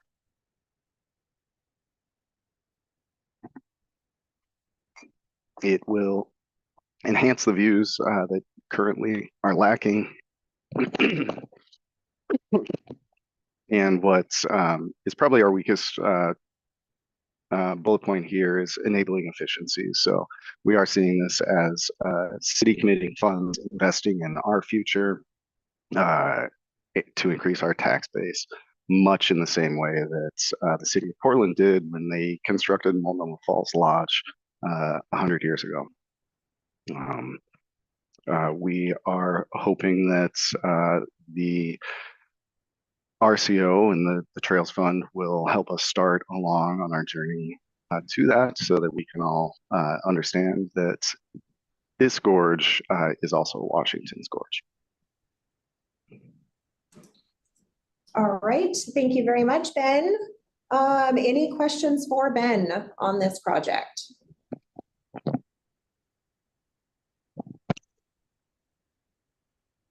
Go ahead, Andrew. Yeah, did I get that correctly, that you're asking for a 15-foot easement, or you're anticipating a 15-foot easement? What sort of a facility do you expect to be able to fit into that 15 feet in terms of, I realize this is acquisition, but it certainly has an effect on what you might be able to construct. It seems very narrow to me. Yeah, we'd be hoping for paved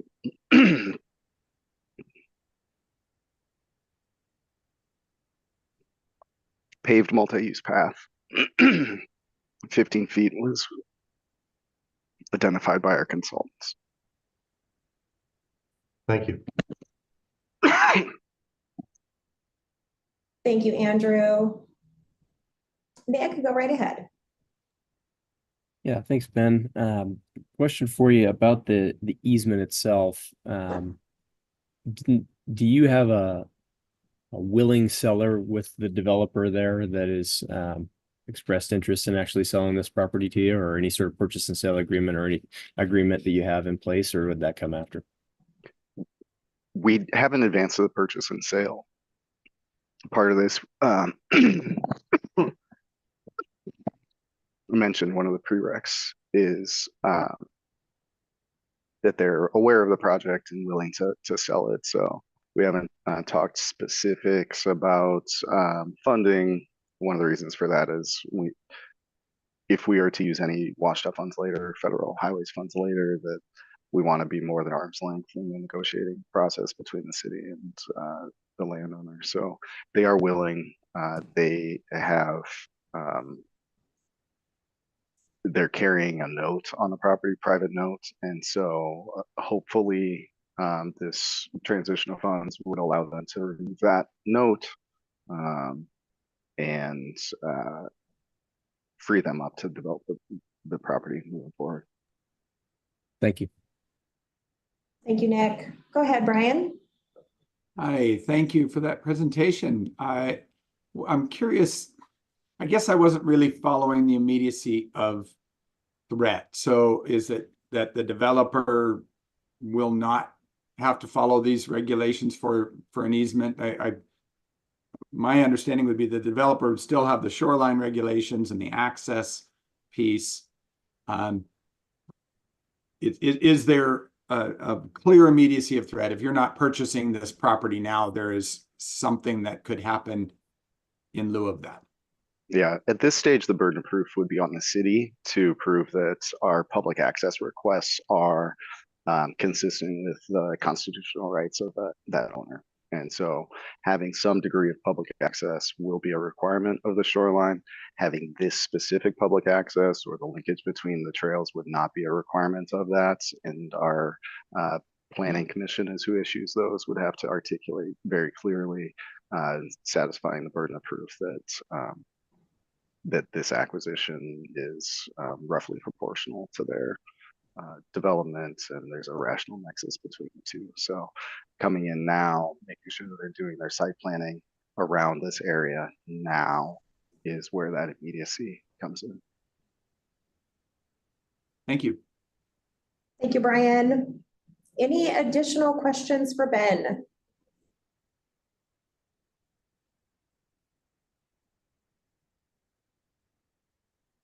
All right, Ben, seeing no more questions, thank you very much for the presentation.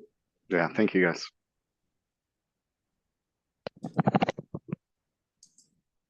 All right. And that concludes day one of the WWRP Trails category. So you've been watching the 2024 evaluation meeting for the Trails category of the Washington Wildlife and Recreation Program. We are finished with today's evaluations, where state and local agencies have presented 8 of the 12 project proposals for funding in this grant category to acquire and develop land for public recreational trails and trail facilities. The governor and legislature will consider funding for these projects during the 2025 legislative session. Feel free to join us tomorrow morning when this team of volunteers will evaluate the remaining 4 project proposals in this category of the Washington Wildlife and Recreation Program. To learn more about the Recreation and Conservation Office and our grants available in Washington State, please visit our website at www.rco.wa.gov. And thank you so much for joining us. And evaluators, we are going to go ahead and stick around a little bit for a little bit of debrief. However, I am going to stop the YouTube. James, I see your hand up. I do.